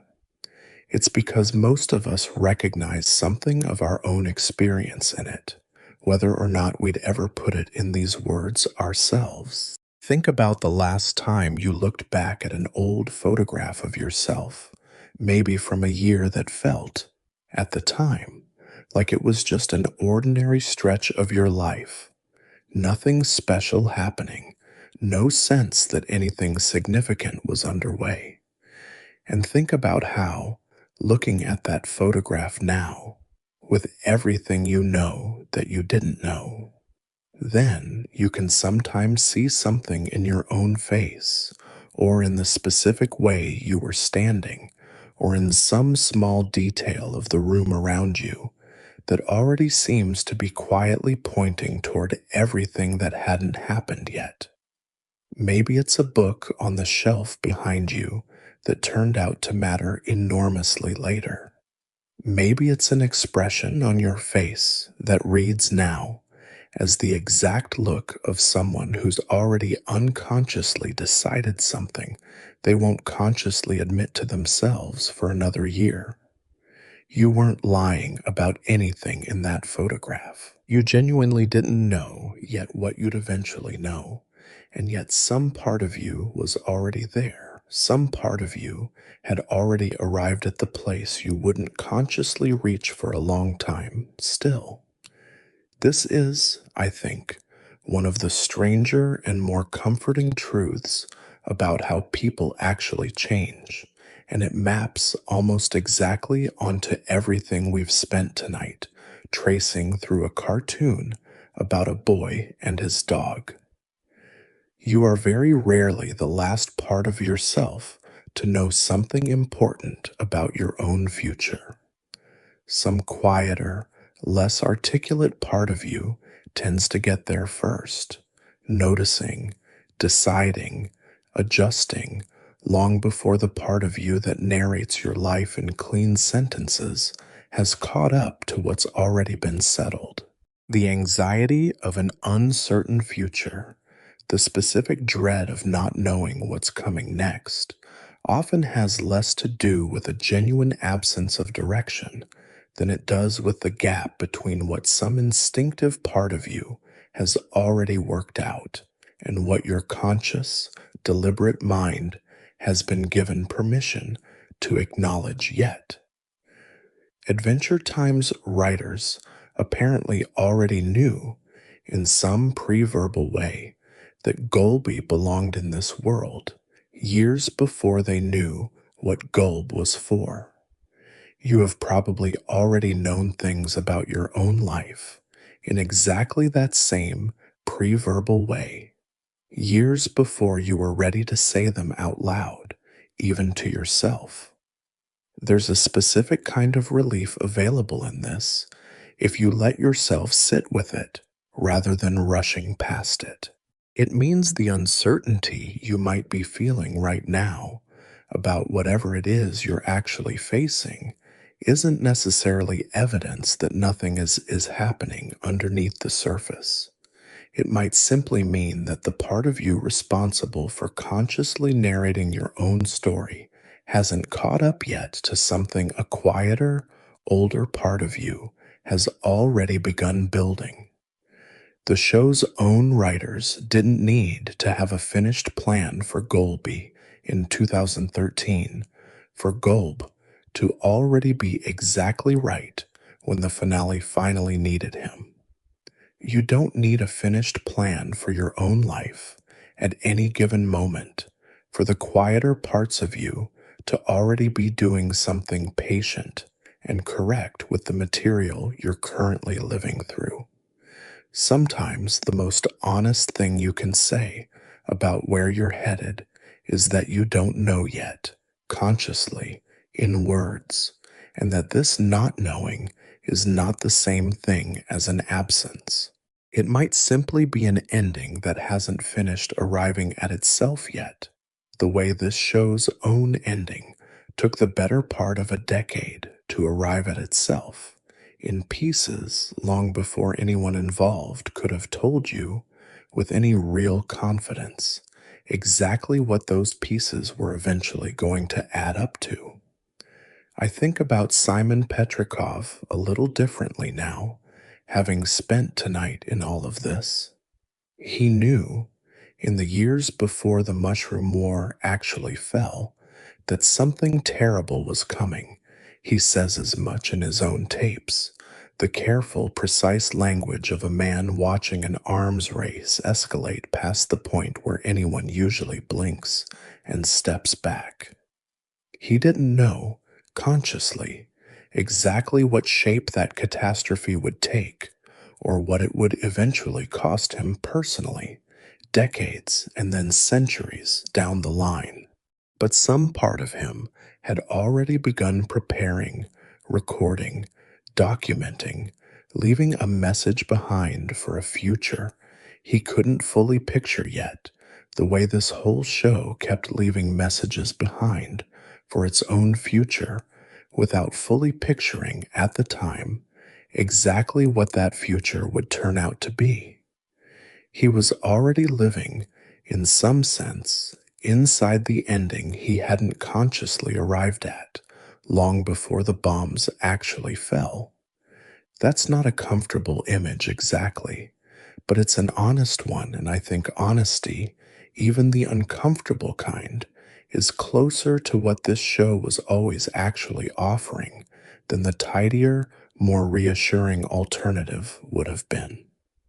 There's one more piece of this same structural design worth naming because it might be the single cleanest image in this entire evening's worth of material, the place where the show's beginning and the show's ending physically touch each other on screen. The very final shot of Come Along With Me, and therefore the very final shot of the entire series, shows Shermie and Beth, the two future adventurers who've been our framing device throughout the finale, striking a pose together that recreates the title card of the show itself. And according to the show's own production history, that exact pose, that exact composition, was also the very first shot of the entire franchise, going all the way back to the original 7-minute short Pendleton Ward pitched to Frederator Studios back in 2006, the pilot that would eventually air on Nicktoons Network in January of 2007 and quietly seed everything that followed. The show's literal final frame is the same image as its literal first frame, separated by more than a decade of broadcast history, by hundreds of episodes, by an entire post-apocalyptic mythology that hadn't even been invented yet when that first short was made. The ending was already sitting there, visually, in the show's very first images, waiting more than 10 years to be revisited on purpose.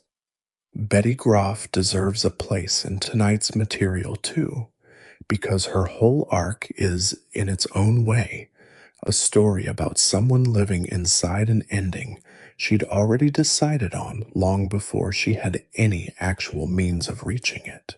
She loses Simon in the years just before the Mushroom War, watches him disappear into the Crown's slow, patient unraveling of his own mind, and rather than accepting that loss as final, she spends what the show eventually confirms to be centuries, vanishing from the story for enormous stretches of its internal chronology, only to resurface later, older, stranger, more desperate, having acquired dangerous magical knowledge in the meantime, chasing a single outcome she seems to have privately settled on from almost the very beginning, that she would get Simon back, whatever that cost her, however long it took. She doesn't know, for most of that time, exactly how she'll manage it. She doesn't have the plan worked out. But something in her has already decided, long before the mechanism exists, that this is where her story is going to end up, and she spends what amounts to 1,000 years of narrative time, on and off, quietly building toward a conclusion she'd already arrived at, emotionally, decades or centuries before she arrived at it practically. When she finally does get there, in the finale, sacrificing herself into Golb to free Simon and to give the world a version of that entity, it can actually survive. It doesn't read as a decision she's making in the moment. It reads as a decision she'd already made a very long time ago, one she was simply, finally, given the opportunity to carry out. There's a meta layer sitting on top of everything we've covered tonight that I think deserves its own moment, because the show wasn't the only party engaged in this act of prediction. Its audience was doing the exact same thing in real time for years, watching these same background details we've spent tonight walking through and building their own theories about what they might eventually mean, long before any official confirmation arrived. Fan communities kept detailed, evolving documentation of exactly the kind of material we've covered tonight, cataloging the tongue creature from Puhoi, tracking the recurring mechanical arm across multiple episodes, noting the strange, unexplained mirror image in King Worm, years before the finale gave any of it a name or a resolution. People were building spreadsheets, essentially, of a story's own unconscious, trying to read the same pre-verbal instinct we've spent tonight discussing, trying to guess at what the show's own writers hadn't yet consciously decided. I find something quietly beautiful in that. The idea of an audience essentially doing archaeology on a story that hadn't finished happening yet, digging through years old episodes for evidence of a future the show itself hadn't fully committed to. It means the predictions we've walked through tonight were never purely private property, sitting untouched in a writer's room until the finale finally cashed them in.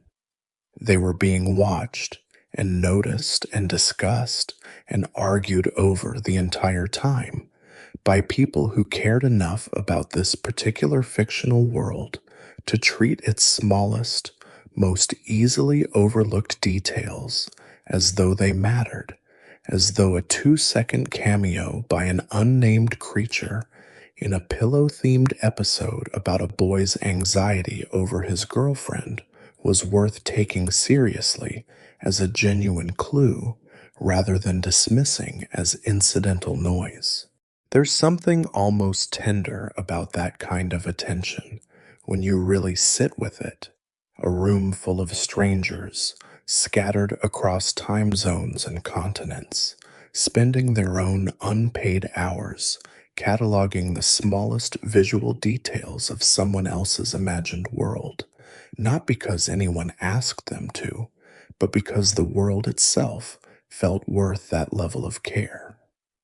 That's not a small thing to have earned from an audience. Plenty of shows get watched. Far fewer get studied this closely, this patiently, by people who genuinely believed the smallest details might matter. And it turned out, years later, that they were right to take it seriously. The show really had been quietly building its own future in front of everyone the entire time, and the people paying closest attention were the ones who got to watch that future slowly resolve into focus, piece by piece, long before the rest of the audience even knew there was anything to be looking for. It's worth remembering, too, who was actually sitting in the room during all of this, because there's a version of tonight's whole idea that operates at the level of the people making the show rather than the story itself. Rebecca Sugar, who wrote both Everything Stays and I Remember You, and who voiced Marceline's mother, would go on, not long after leaving Adventure Time, to create Steven Universe, a show that would carry forward an enormous amount of the emotional and musical language she'd already been developing here, the lullabies, the grief processed through song, the patient, careful handling of a relationship the network wasn't always ready to let be stated outright. Patrick McHale, who contributed to the show's story across multiple seasons, would go on to create Over the Garden Wall, a mini-series built almost entirely out of the same slow, autumnal, faintly melancholic atmosphere that Adventure Time's quieter, more contemplative episodes had already been trafficking in for years. The writer's room that produced this show was, in other words, already quietly incubating an entire future of animated storytelling, years before any of those individual projects existed, the same way the show itself was quietly incubating its own ending years before anyone in that room had consciously decided what that ending would be. The people were doing, at the level of their own careers, exactly what the show was doing at the level of its own plot, building material instinctively that wouldn't fully reveal its purpose until much later, once enough time had passed for everyone involved, audience and artists alike, to finally see what had actually been under construction the entire time. Peppermint Butler gives us a slower, gentler version of this same pattern, one that never resolves into a single dramatic reveal the way Golby or the Lich eventually did, and I think its very lack of resolution is part of what makes it worth including here. From nearly the show's earliest seasons, Peppermint Butler is shown, in brief asides that mostly function as jokes, to have connections that a small, sweet, ordinary candy butler has no business having, a casual familiarity with dark magic, an easy comfort around portals to the underworld, an established friendship with a personified figure of Death himself. These moments are played for laughs almost every time they occur, small bursts of incongruity that the show trusts you to find funny precisely because they seem so wildly disproportionate to a character whose entire visual design is built around looking harmless, sweet, and small. And yet the show never actually walks any of it back. It never reveals, the way it eventually revealed Golb or the snail, exactly what Peppermint Butler's full relationship to the underworld actually consists of, what he's capable of, what he's already done on the Candy Kingdom's behalf, that Princess Bubblegum herself may prefer not to examine too closely. The show simply lets that shadow keep sitting there, undefined, present in glimpses across nearly the entire run, a piece of darkness the story predicted over and over in small doses without ever needing to cash it in with a single dramatic confirmation. Some predictions, it turns out, don't need a payoff to still be true. They can simply remain exactly what they always were, a shape glimpsed at the edge of the frame, never fully brought into the light, and somehow more convincing for having been left that way. There's a human scale version of tonight's entire theme sitting inside Simon Petrikov's story too, and it's worth naming plainly, briefly, because it's the clearest example in the whole show of a single person predicting his own personal ending, consciously, in real time, long before that ending had finished arriving. Simon began recording his VHS tapes while he was still largely himself, still coherent, still capable of explaining, in his own precise, careful, antiquarian's language, exactly what the crown was doing to him and what he expected it would eventually finish doing. He wasn't guessing blindly.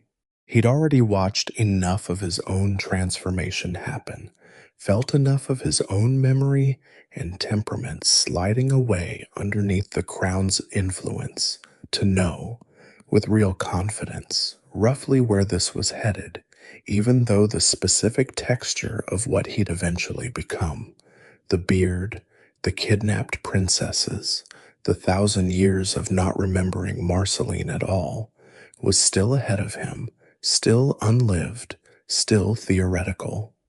He recorded himself predicting his own ending, while that ending was still incomplete. The same way this show kept drawing an arm it hadn't taken from Finn yet.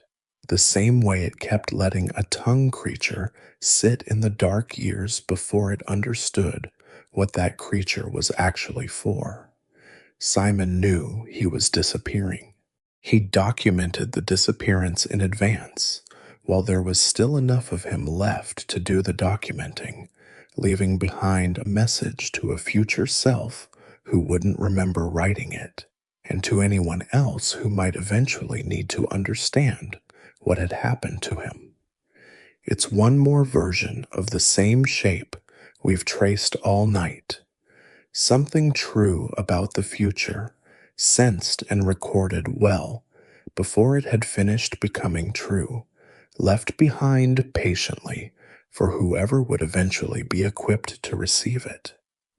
There's one more kind of prediction worth naming before we close, and this one isn't hidden in a background cameo or a coded song at all. It's sitting in plain, audible sight, in the literal sound of Finn's own voice, and it might be the most honest example of this show, letting its own future simply happen to it, rather than engineering that future in advance. Jeremy Shada, who voices Finn, was 13 years old when Adventure Time premiered in 2010. The show ran for 8 more years after that, and across those years, Shada did what any 13-year-old boy does across the better part of a decade. He grew up. His voice deepened. The light, high, unmistakably childlike register that defined Finn's earliest seasons gradually gave way to something lower, steadier, more obviously adult, the ordinary biological consequence of a young actor aging in real time, while the character he voiced kept aging alongside him inside the fiction. A great many animated shows solve this problem by quietly recasting the role, bringing in a new performer once the original actor's voice no longer matches the character as originally conceived, smoothing over the seams so the audience never has to reckon with the gap between the actor's real life and the character's frozen fictional one. Adventure Time didn't do that. It let Shada's voice change on screen in real time across the seasons, and it built that change directly into who Finn was understood to be, a boy who started the series at 12 and ended it, by the time of the finale, recognizably older, recognizably a young man rather than a child, his voice having deepened right alongside him.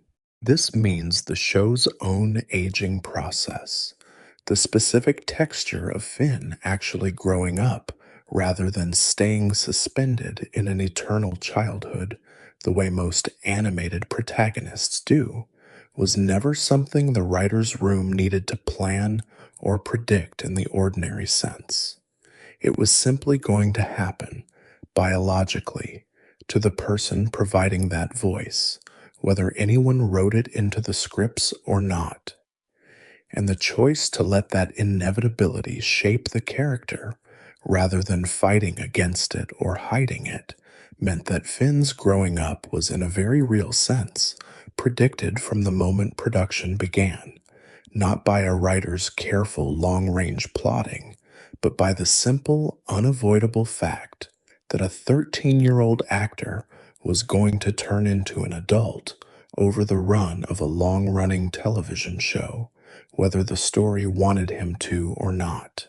The show's ending, the version of Finn we see in the finale, older, steadier, having survived losing an arm and a father and a version of himself named Fern, was already implied the day Jeremy Shada first stepped up to the microphone as a boy who hadn't finished growing yet. Some predictions don't require any cleverness at all. They only require you to be honest enough to let time do what time was always going to do anyway, and to build your story around that honesty rather than around the comforting fiction that nothing ever really has to change. It's worth noting, briefly, and without repeating ground, this channel has already covered elsewhere in more depth, that even the finale's final physical image carries this same pattern in miniature. The tree fort Finn and Jake have lived in for the entire series is destroyed during the Great Gum War, and in the episode's closing minutes, Fern, dying, gives Finn a seedling, which Finn plants in the wreckage, and from that seedling grows an enormous new tree, one with a sword lodged at its top 1,000 years later, waiting for Shermie to climb up and claim it. It's a small, quiet echo of something the show had already established seasons earlier about the original tree fort itself, that it too had grown from something that died, a young woman named Shoko, whose remains seeded the very ground the treehouse eventually rose from. The show's oldest home was already built on this exact principle, life growing directly out of a death, long before the finale needed a new tree to replace the one the war destroyed. It didn't invent a new metaphor for its final image. It simply returned, one more time, to the same quiet idea it had already been living inside since its very first house was built. Let's go back, one more time, to that tongue creature in Puhoi, because I think there's a way of reading Golb's entire arc across this show that ties everything we've covered tonight into something a little larger than the sum of its individual instances, and it has to do with what Golby actually turns out to represent by the time the finale is finished with him. Golb is chaos.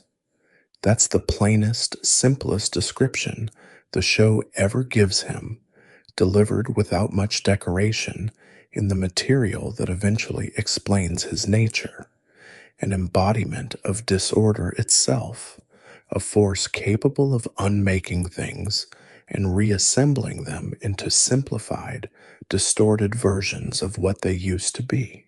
And yet the way the show chooses to defeat him, in the end, isn't through some greater order imposed against him, some tidy structural solution that beats chaos at its own game. It's through Betty, a woman who has spent centuries living inside a devotion that never once wavered, sacrificing herself, merging with Golby, becoming something the show calls Gol Betty, a fusion rather than a defeat. Chaos folded into something that still carries a piece of a person's specific, individual love inside it. The show doesn't get rid of disorder. It doesn't purify of the possibility of chaos ever returning. It simply finds a way to let a genuinely loving, genuinely devoted human being become part of what chaos is, going forward, changing its shape from the inside rather than eliminating it from the outside. I think that's actually a fitting way for a show like this one to resolve its relationship with its own oldest, longest incubating monster, because it mirrors, almost exactly, the relationship the show itself had with its own future throughout its entire run.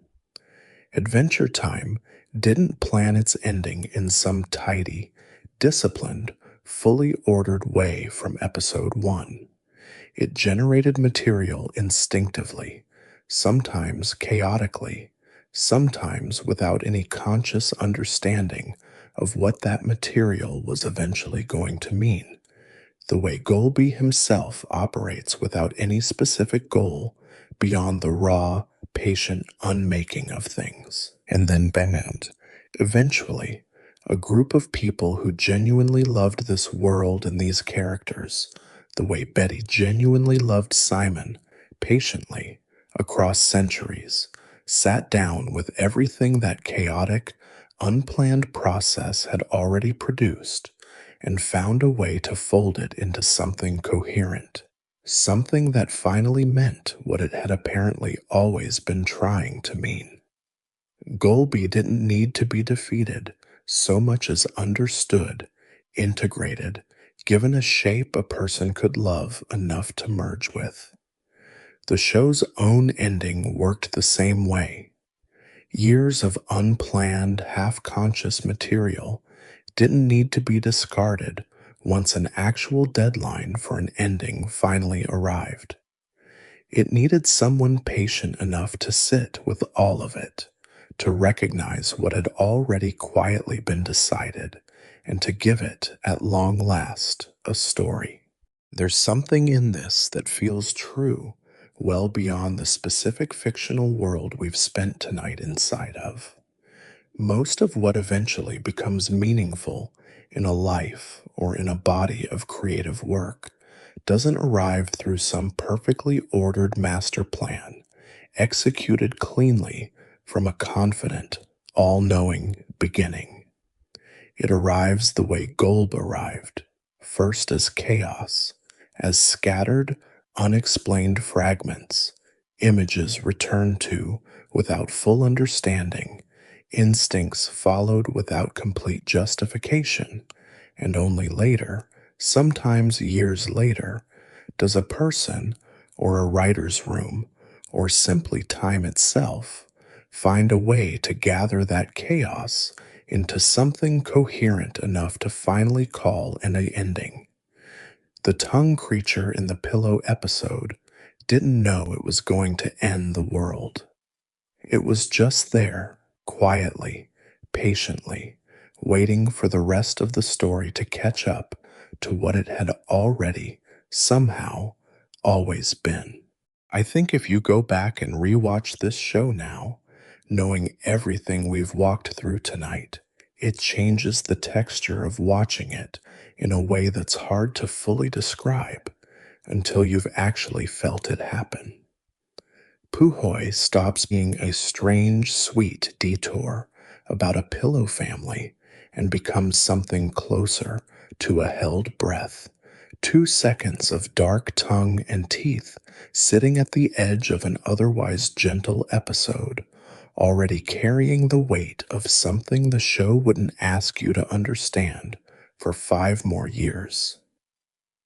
King Worm stops being a loose, dreamlike nightmare episode and becomes a mirror held up to a version of Finn that technically shouldn't exist yet, existing anyway, patiently, in the reflective surface of a dream.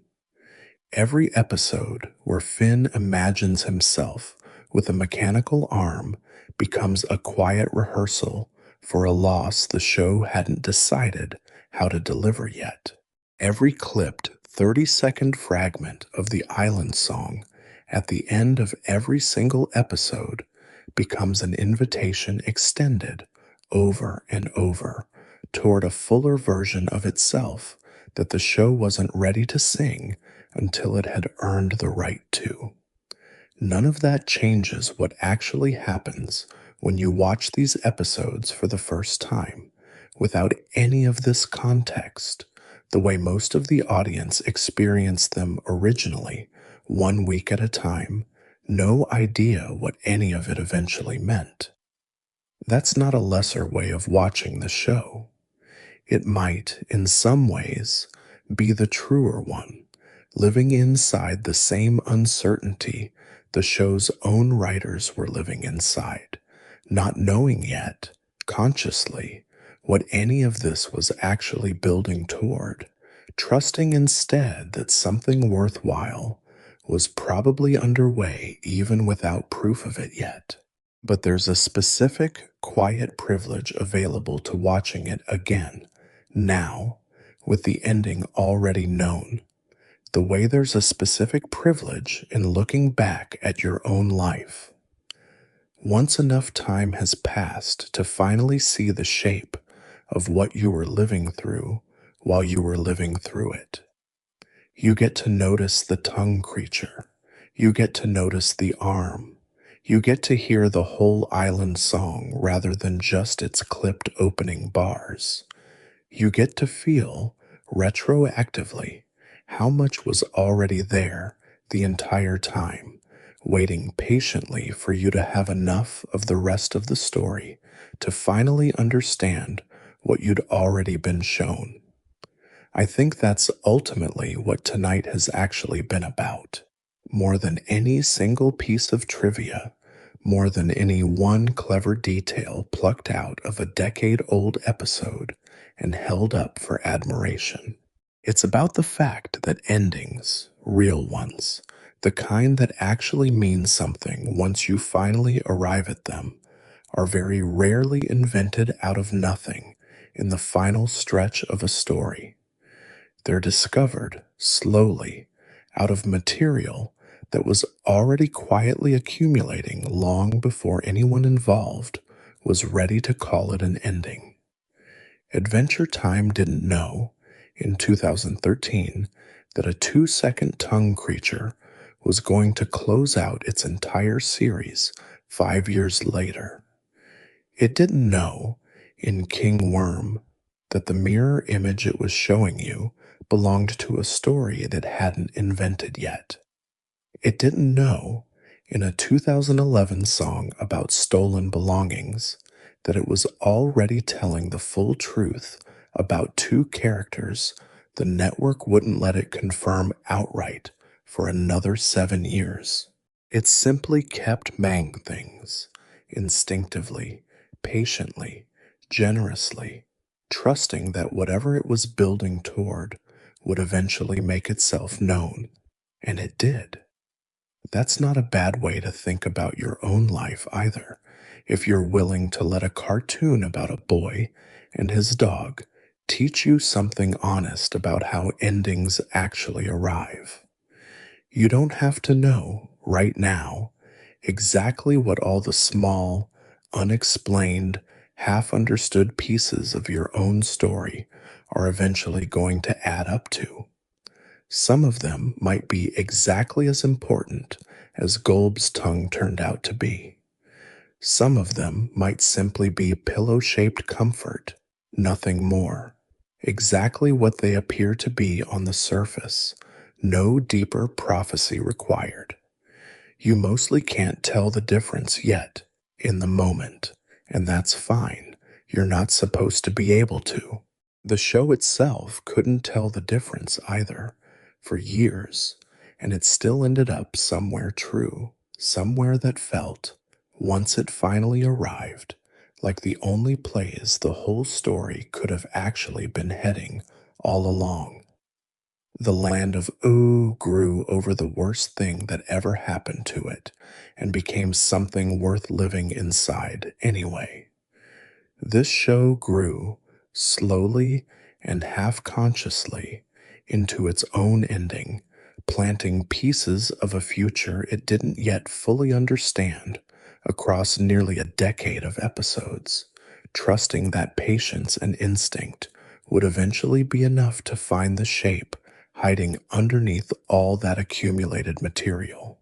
And when the ending finally arrived, in September of 2018, it turned out the show had already been there, quietly, the whole time, in a tongue creature, in a mirror, in a lullaby, in a song clipped short at the end of every single episode, waiting patiently for its own last few notes. You can close your eyes now if you'd like. The typing is still there, underneath the ukulele, threading all the way through, unbroken, the same imperfect little constant it's always been. The tree fort is still standing somewhere in whatever version of this story you carry with you. The adventure, as it always does in this world, continues quietly on, long after any of us have stopped watching closely enough to notice. There's one last example worth walking through before we close tonight out, and it might be the strangest version of this entire pattern because it involves the show predicting something true about itself for years while treating that prediction the entire time as an obvious throwaway joke. Throughout large stretches of Adventure Time's run, the Ice King is shown writing his own fan fiction, starring gender swapped versions of Finn and Jake. He calls Fiona and Cake, a running gag the show used repeatedly to underline just how lonely and how creatively starved this man's centuries of isolation had actually made him. It's played almost every time it comes up as comic relief, a slightly pathetic hobby for a slightly pathetic character, proof of how much time he has on his hands and how little of substance fills it. Nobody watching those original episodes had any reason to think Fiona and Cake's world was anything other than exactly what it appeared to be: a joke, a coping mechanism, evidence of a broken man's imagination filling in for the connection he'd lost.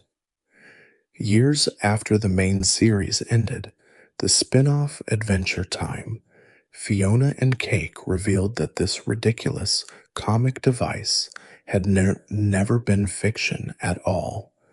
The world of Fiona and Cake turned out to be real, an entire functioning universe with its own history and its own genuinely living inhabitants, created without full authorization and without Simon's knowledge by Prismo, the wish-granting cosmic entity who had built it as a kind of secret, unsanctioned project and hidden it for safekeeping inside the damaged, fractured space of Simon Petrikov's own mind during the years he existed primarily as the Ice King. The fan fiction. The show had spent years treating as a punchline had been, this entire time, an unconscious act of documentation. The Ice King wasn't inventing Fiona and Cake out of pure imagination. Some part of him, buried under all that crown-induced madness, actually had access to a real place, a real set of real people, and what looked to everyone watching like a lonely man's coping fantasy was, in fact, the closest thing the show ever gave us to a window directly into something genuinely true, sitting there the entire time, misfiled as comedy. It's worth sitting for just a moment with how strange that actually is as a piece of storytelling. A joke, repeated across years of episodes, existing purely to characterize a lonely man's coping mechanism, turns out, once the story finally circles back to it, to have never been a coping mechanism at all in the way anyone assumed. It was a genuine act of perception, misfiled as invention. For the entire time anyone was watching, I don't think it's a coincidence that this particular reveal echoes so closely everything else we've spent tonight walking through. A creative act, in this case, fiction generated by a character within the fiction itself, turns out, on a long enough timeline, to have already been true long before anyone, audience, or characters had any reason to suspect it. The show kept treating Ice King's fan fiction as a joke about loneliness for years. It was also, this whole time, quietly, unconsciously, a real place. The show's own comic devices apparently weren't immune to the same instinct that kept placing Gulb in the corners of unrelated episodes, or kept drawing Finn with an arm he hadn't lost yet. Even its jokes, it turns out, were sometimes telling the truth years before the story was ready to admit it. There's a smaller pattern worth naming too, one that isn't about a single image or a single line of dialogue, but about the specific shape the show kept practicing for how its conflicts were allowed to end. And it's worth looking at because the finale's actual resolution to its central war leans on exactly this same shape, rehearsed years earlier in a mini-series that most casual viewers probably experienced as a fun, self-contained detour rather than a dry run for the ending. In 2017, the 8-episode miniseries called Elements put Princess Bubblegum in direct conflict with her own estranged, villainous relatives, Gumball and his siblings, candy-based figures from her own distant past who resent her and want to see the Candy Kingdom and its ruler unmade. The miniseries builds toward a confrontation that, in a lesser or more conventional show, would likely have ended with a clean, satisfying defeat. The villain vanquished, the threat neutralized, evil punished in whatever proportion the story felt it had earned. That isn't what Adventure Time does. Bubblegum ultimately restores Gumball rather than destroying him, using a countermeasure that returns him and his siblings to their earlier, gentler candy forms rather than eliminating them from the story entirely. The conflict resolves through restoration, not annihilation. Nobody has to die for the story to consider the threat handled.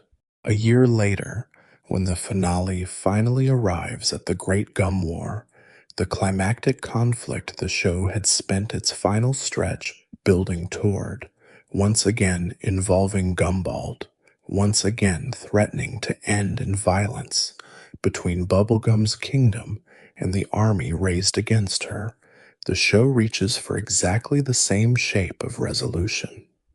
Rather than resolving the war through a decisive military victory, the opposing factions look at what they're actually about to do to each other and simply choose not to. They agree, plainly, without much ceremony, to move forward as two separate kingdoms living peacefully rather than as enemies fighting to the last. The show had already practiced this particular ending, this specific refusal to let its climactic conflicts resolve through destruction, a full year earlier in a mini-series whose events might have seemed, on first viewing, entirely self-contained. It wasn't only rehearsing images and characters in the years leading up to its finale. It was rehearsing, over and over, the actual emotional logic by which it was eventually going to let its story end. Mercy over conquest, restoration over defeat, the quiet, patient choice to simply stop fighting rather than to keep pushing a conflict toward the kind of ending most shows would have considered more dramatically satisfying. By the time the finale needed to resolve its biggest war without an outright winner or an outright loser, the show had already shown you, a year in advance, that this was exactly the kind of ending it actually believed in. I keep thinking, as tonight winds down, about how strange it is that a show this playful, this frequently absurd, this willing to build entire episodes around pillow weddings and penguins and a talking snail wandering through the background of a season's worth of adventures, turned out to be quietly this patient with itself the entire time. It never rushed to explain Golby. It never rushed to confirm Marceline and Bubblegum. It never rushed to show you Finn losing his arm just because it had already, apparently, decided that image belonged to him. It let all of this sit, unexplained, for years, trusting that the shape underneath would eventually reveal itself, in its own time, once enough of the story had actually been lived through to make that revelation mean something. That kind of patience is rare in fiction and outside of it. Most stories and most people want their meanings delivered faster than that. We want to know right away what a given detail is for, why a certain image keeps recurring, what a strange dream or an unexplained anxiety is actually trying to tell us. Adventure Time seems to have operated on a different clock entirely, one willing to let a 2-second cameo sit dormant for half a decade, one willing to let a song about stolen belongings carry an entire relationship's emotional truth for 7 years before the world outside the show was ready to let it be said plainly, one willing to let a clipped 30-second fragment of a closing tune play unremarked at the end of hundreds of episodes before finally letting it finish its own sentence. It trusted its own instincts enough to keep generating material it didn't yet fully understand, and it trusted its audience enough to believe that some of us would eventually notice, would eventually go back and find the tongue creature, the mirror, the arm, and recognize them for what they'd secretly been the entire time. I don't think there's a tidy moral to draw out of all of this, and I'm wary of handing you one anyway, because I think the show itself would have resisted a tidy moral more than almost anything else we could do with it tonight. But I keep landing, again and again, on the same quiet thought that not knowing exactly where your own story is headed doesn't mean nothing is happening underneath the surface. Sometimes the ending is already there, already decided in some sense, long before you have the words for it. Sitting patiently in the details you keep returning to without knowing why, waiting for enough time to pass and enough living to be done for the shape to finally become visible. Adventure Time spent nearly a decade discovering an ending it had, in some sense, already written for itself years earlier without meaning to. It took that long for the show to catch up to what it had already, quietly, always been. That's the whole of it, I think. Not a puzzle to be solved, not a code to be cracked, just a slow, patient, decade-long act of a story figuring out what it had already decided about itself long before anyone involved, including the people making it, had consciously agreed to any of it. The tongue creature in Puhoi didn't know it was going to end the world. It just had to wait, quietly, at the edge of a dream about pillows, for the rest of the story to finally arrive at where it had already been standing the whole time. If you've made it this far with me tonight, thank you for staying. If any of this resonated with you, or if you noticed something in your own life tonight that felt a little like Golb's tongue in the dark, some small, unexplained detail you suspect might be quietly building towards something you don't have words for yet, I'd genuinely love to hear about it in the comments below. And if you'd like to keep exploring this world with me, going all the way down into it, layer by layer, the way we did tonight, consider subscribing to the channel and give this one a like if it kept you good company for a while. It helps more than you'd probably guess, and it lets me know there are people out there in the dark with me, listening, willing to sit with something slow and patient for a couple of hours at a time. Rest well tonight. The land of Ooh will keep. It always has, and it will keep doing so long after the two of us have finished with this particular conversation, quietly growing over whatever comes next, the way it always finds a way to do.